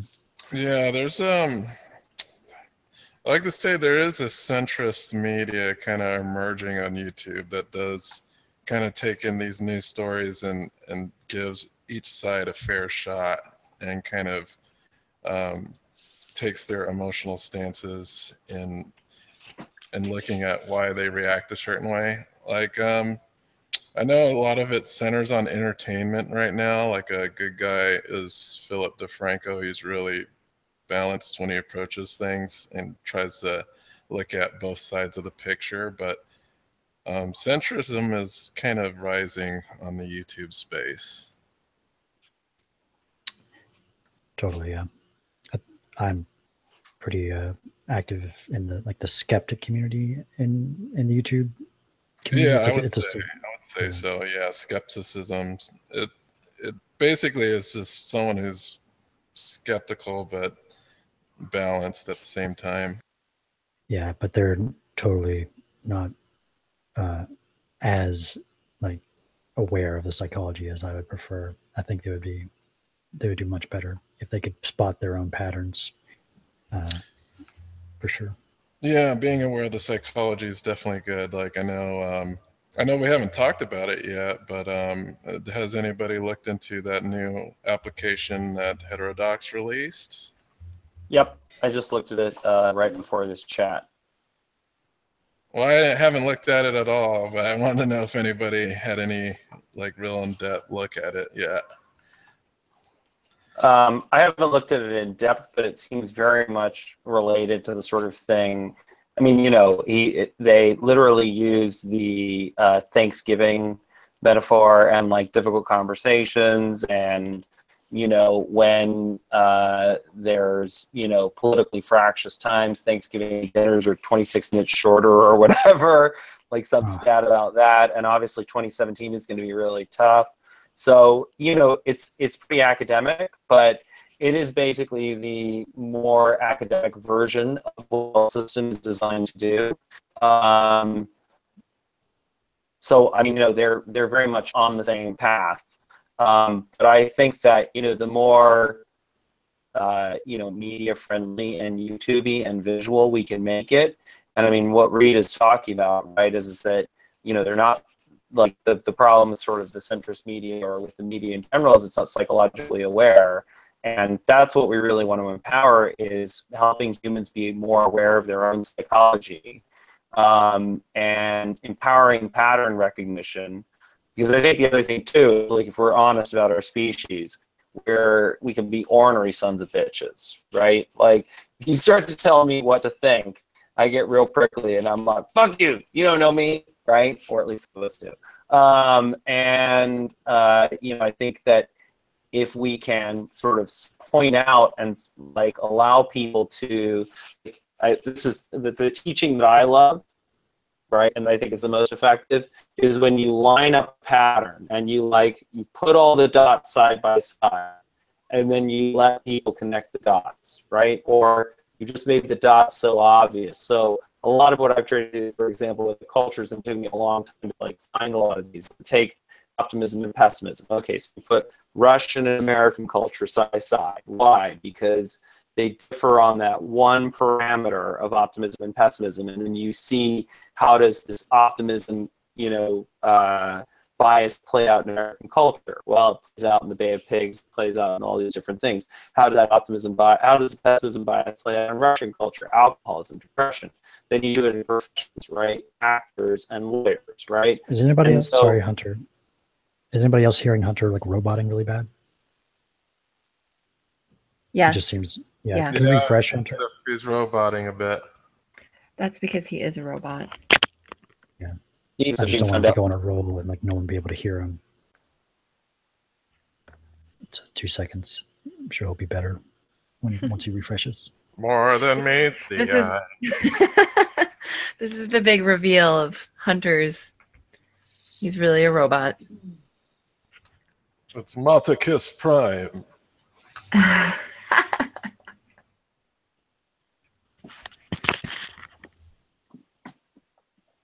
Should be good now. Once he connects. All right. I'm staring at some car outside of my building. Sorry about that. Okay. I may have to confront that car. I don't know what it's doing here. By the way, everyone, my headphones went dead and I had to get a quick charge to join the call again. Oh, you sound a lot better. Well, thank you. Yeah, I totally screwed up tonight. I brought my awesome microphone, but I didn't bring the connector, so I didn't get to use it. So all things wrong in this call are Dustin's fault. I agree. I am not going to deny that. Yeah. Oh, that car is leaving now, I think. All right. It's not I love the play-by-play. Well, I didn't want to have to go out there and not start knocking on windows, because this is a facility that people aren't supposed to be hanging around at. So Hunter, if you're on your laptop or computer, the icons at the top might be red. You need to click on them to turn them on. the microphone and the camera? Or refresh again? Maybe Hunter's been attacked by a robot, and that's why he can't join the call. Oh, he just left again. Maybe he has to Reed, restart his internet. Yeah. please don't take this the wrong way, but have you thought about doing a voiceover for Bob Ross? No, I haven't. Reed, You seriously, could. you should look into ASMR. Like, you could be a YouTube star, make lots of money. Just repeating words. Passport. Passport. Passport. Just say pretty, pretty a few times, please. Yeah. Pretty, pretty. Got a nice happy little trees here. There you go. This is our world. We live in it. Just anybody else see the new? I rest my trailer? case. The what trailer? The new Deadpool trailer. They did a little parody of Bob Ross. It's pretty good. You keep getting cut off right before you say trailer. What? Which trailer? Deadpool 2. Oh no, I have not seen it. Yeah, pretty good. Well, Hunter, I'm sorry. I can't help but wonder if the Deadpool 2 trailer came out after the Steven Crowder, Bob Ross stuff, which is kind of a crazy correlation. I like what Steven Crowder is doing lately with the like going out on the street and interviewing people. It's kind of similar to what I do. With a partisan bent, yes. Oh, totally, yeah. I would love for him to learn about street epistemology and be much more neutral with his questions. He's not, but at least he's honest. Yeah.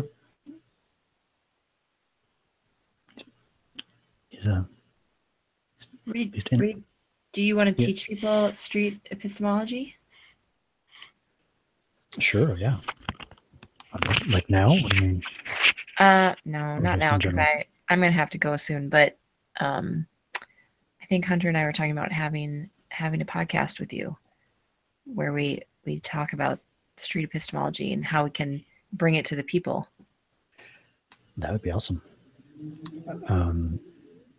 Just, I don't know what we do. We already had our one podcast with Hunter a while ago. I don't know what else more I could say, but You mean the one that you and Hunter did? yeah. Oh, well, I mean, it's not what you say, Reed. It's what you keep saying. Oh, yeah. That's what Drew Sample taught us. I like that. Yeah. And that kind of goes in line with our strategy with kind of looping through the belt system a bunch. Yeah, definitely. Well, and I was thinking too, like, what if people did street epistemology to themselves? Yeah, like I see that all the time on the private study Facebook group for SE. Like when people start doing it to other people, they end up just having a mindset in general. They just kind of internalize the values of it, like just questioning things and trying to figure out SE? street epistemology. Oh, okay. It's a conversational method for talking to people about any type of belief that they have. Mixed metal arts sounds like. Yeah, very similar. You'd be the perfect person to just send out there and proselytize our message. Someone in the chat is asking if I can go over street epistemology. I would just recommend go to my YouTube channel, Cordial Curiosity. There's a bunch of examples of it. Can you give us a log line for it? Can you give us a one sentence explanation?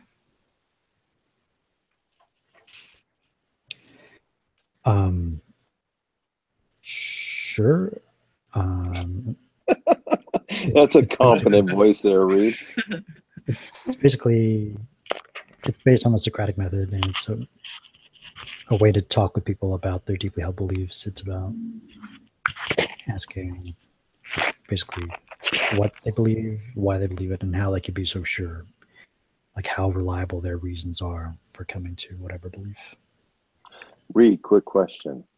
Have you Mhm. thought about putting up a video with a demonstration of exactly what you're doing?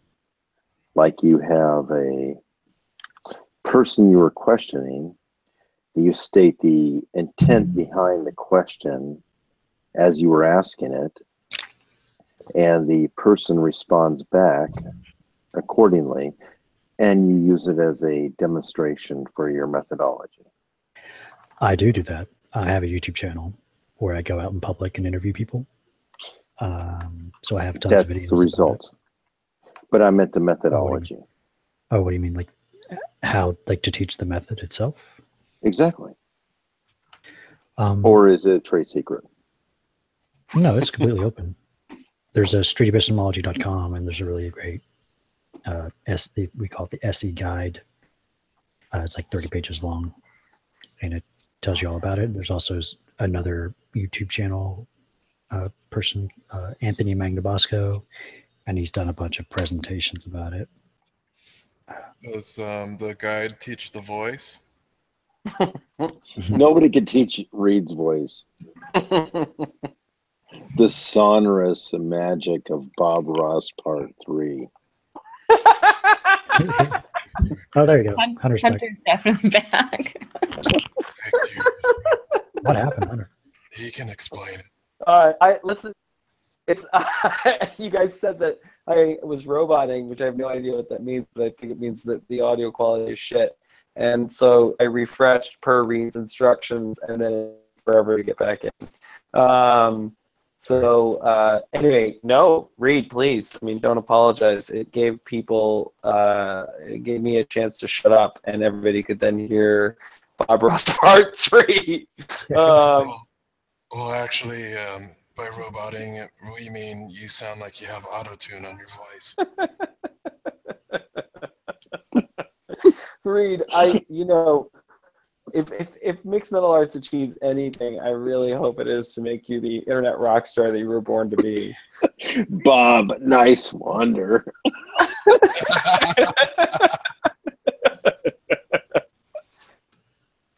Here. No, but anyway, I mean, I think to Eric's point, yeah, Reed and I talked about this a little bit. Like, I think it would be funny to, like, way back when. I think it'd be, sort of like a director's commentary on street epistemology, but also, like, I think it'd be funny to gamify these videos, and, like, if you had, like, sort of points and, different symbols and whatever else, just, around, like, what people are saying, how they're doing, what they're reacting. I don't know what it looks like, but, like, just because I think, and then, also to Reed's other point about just, like, I think a lot of part of our job is to empower pattern recognition. So how can you help people see naive realism or Dunbaring or, blind copying or anything like that in the real world, in the world around them? Or how can you see them see different, cognitive biases or heuristics? Like, the more we can help people visualize that stuff, the easier it is for humanity to become more psychologically self-aware. Yeah, because if you can see the pattern, you can better see it in yourself, and then that allows you to make better decisions. Yep. And solve problems better. Love it. Yep. So yes, I mean, these are good things for us to be, sort of figuring out and trying to figure out what is that tool book and how are we using all of these tools to reveal this stuff. And I mean, I think, part of how this stuff is going to really move is, like, I mean, comedy has huge potential to, sort of reveal this stuff where, I mean, there's obviously the comedy that divides, where, you're like, look at that other culture, or look at that other group of people politically, Aren't they so blah, blah, blah? Or, you know, I mean, I think the powerful comedy is, and this is where, you know, Brian's stand-up has been going, is towards the comedy that really reunites around laughing at, you know, shared human folly and laughing at like, oh man, we're all the same. Look, I can see the Starbucks Christmas cup in this, you know, social justice clerics or whatever we're calling them now. Yeah. You know, and that you're seeing the same psychology play out, and you're like, man, it's all the same shit, different day. Well, I say clerics because, you know, they want to heal. They want to heal the world. They're coming from that, you know, mentality of trying to heal the world and sorrow and being very altruistic about stuff, but they're not warriors, they're clerics. Well, and they're not effective. Yeah. I mean, I think the goals... Their heal spells are very bad, yes, but I think that's what they're striving to be. Just bad D&D references, I'm sorry. Well, I also felt like there was like a... has power. So I've been off for the past 2 or 3 minutes. So any mocking I might have said, I apologize for comparing Reed, right, Nice Wonder to Bob Ross. I apologize profusely.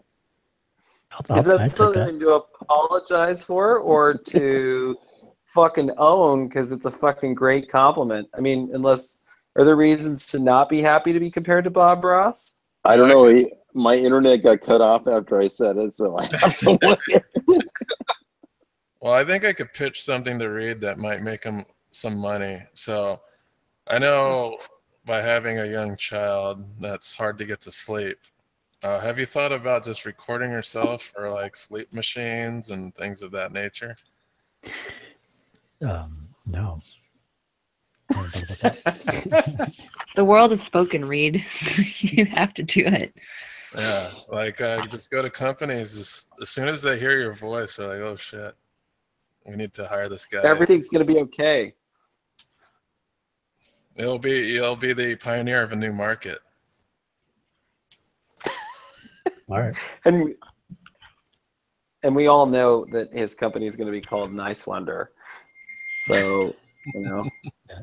I do have a production company called Nice Wonder Films already. So that should be good. I'll just pretty easy. Project. So I'm glad that the Reed Nice Wonder cult of personality that I've always dreamed of is going well. But yeah, I mean,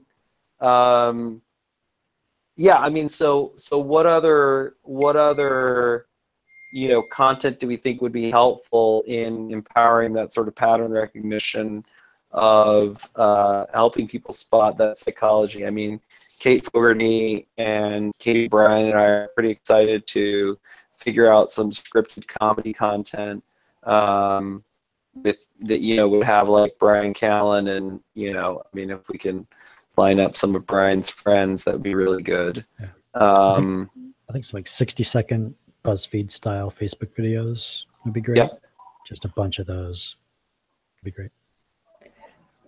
I'm all for it. My client is here, so I must run. But you guys have a good night. Bye. Bye. Bye, Kate Fogarty. See ya. All right, guys. Just well, make sure you just make stuff so if we have to listen it at 2 times the speed, that we can understand it. God, this feels like After Hours, the lingering leftovers. Yeah, we could probably not have the 3-hour live streams for people's attention might drift off a bit. Well, but with the dulcet tones of Reed Nice Wonder, why wouldn't we? Like, what is the highest note you can hit? Like, seriously. You have to come to a karaoke at some point, or we could play Rock Band. Like you can't just do like a little voice exercise, like or something like that. No. I am Reed Nice Wonder, Like, and I am the master. Imagine Reed being the front man of a band. That was just crazy. Reed and the Nice Wonders. Well, no, he'd probably have to be like a crooner who could only sing one note samba. Well, at least they're nice. It's like that thing you do, the Oneaters. Yeah, exactly. One note samba is the only song I can sing, so one note. So funny. Oh, listen, Reed, I think that your real future is in front of the camera. Someone told me I sound like Stephen Wright on Quaaludes. That's not inaccurate, Dustin. That is not inaccurate at all. Well, in high school, they told me I sounded like Ben Stein on Low Batteries. What do you mean, Bueller? Exactly. I was constantly asked to do Ben Stein impressions from the Dry Eyes commercials.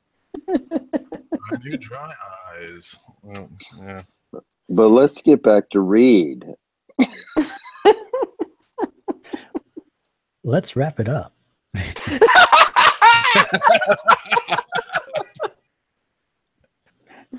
All right, guys. Well, listen, this was a lot of fun. I think the most productive part of this was the last 5 minutes. I agree. Or a Reed. All right. Well, I guess I know in all the show notes I'm writing about myself from now on. It's going to be Stephen Wright on Quaaludes. I like Low Battery Ben Stein. I actually think that's even funnier. Low Battery Ben Stein? Yeah. I agree. Very nice. All right, guys. This is a lot of fun. And I suppose if anybody is listening to this was MMA Chats 2. I think, if there are productive takeaways, it's that Reed Nice Wonder is Bob Ross, and that we need to figure out and that we need to figure out how to better empower people's pattern recognition to make it easier for them to spot these patterns in human psychology. Yeah, and I'll say that maybe now that I'm listening to podcasts at really fast speeds, maybe that'll run off on my voice, and hopefully I won't be on Quaaludes anymore. I'll just be normal Stephen Wright. Sounds like a good idea. So Dustin will be Dusty, right? Yeah. You tried. So funny. You tried. I don't know. It's slow. Sweet. Someone wants to know what's wrong with me. Nothing. I even had 2 cups of coffee earlier. Speedy cups. So funny. No, I just probably need recharge my batteries. Maybe solar.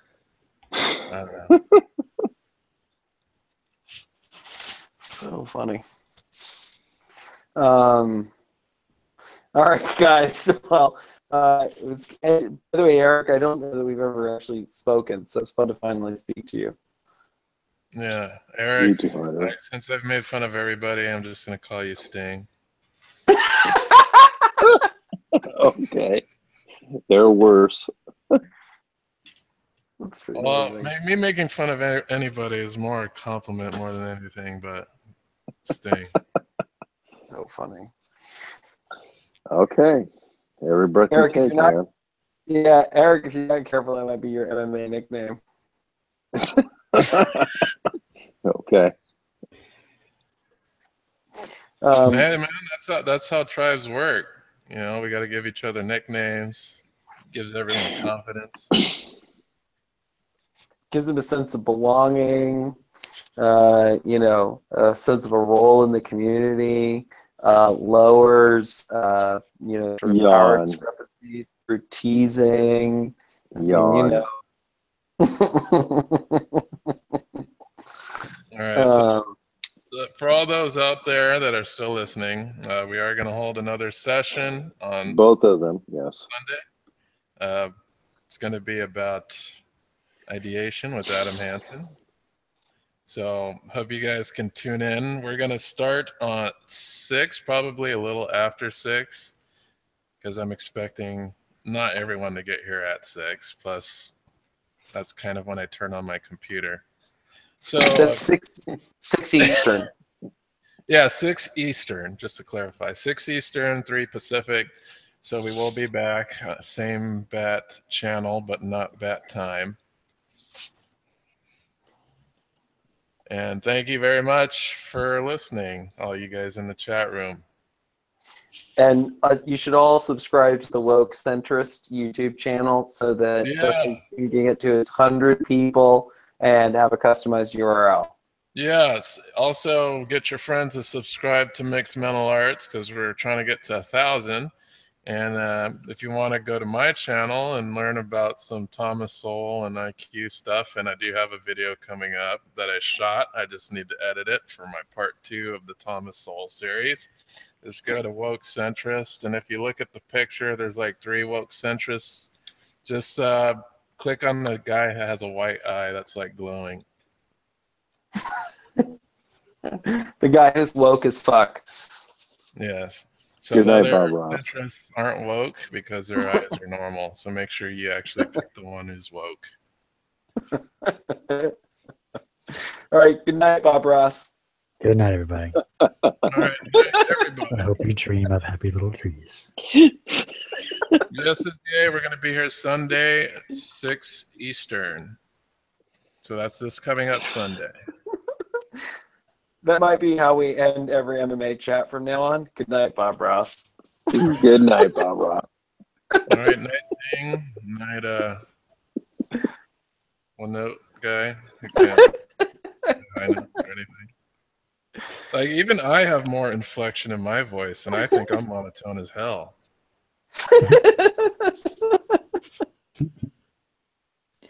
Like, that's crazy. You're like the only person I know who's more monotone than I am. You should meet my linguistics professor, Bert Fox, who we actually had on the podcast. He had even less inflection. Okay, so now I'm going to have to go back and listen to that episode. Bert Fox. Is that Brian Callen show status or? Yeah, I think that's still in the Brian Callen show days. All right, I'm going to have to listen to that and see if I'm more or less. He'll be my ranking. Yeah, Bert Fox is definitely more monotone than any other human on the planet. Well, that gives me hope. So does Reed. All right. Have a good night, guys. All right. Night. Bye.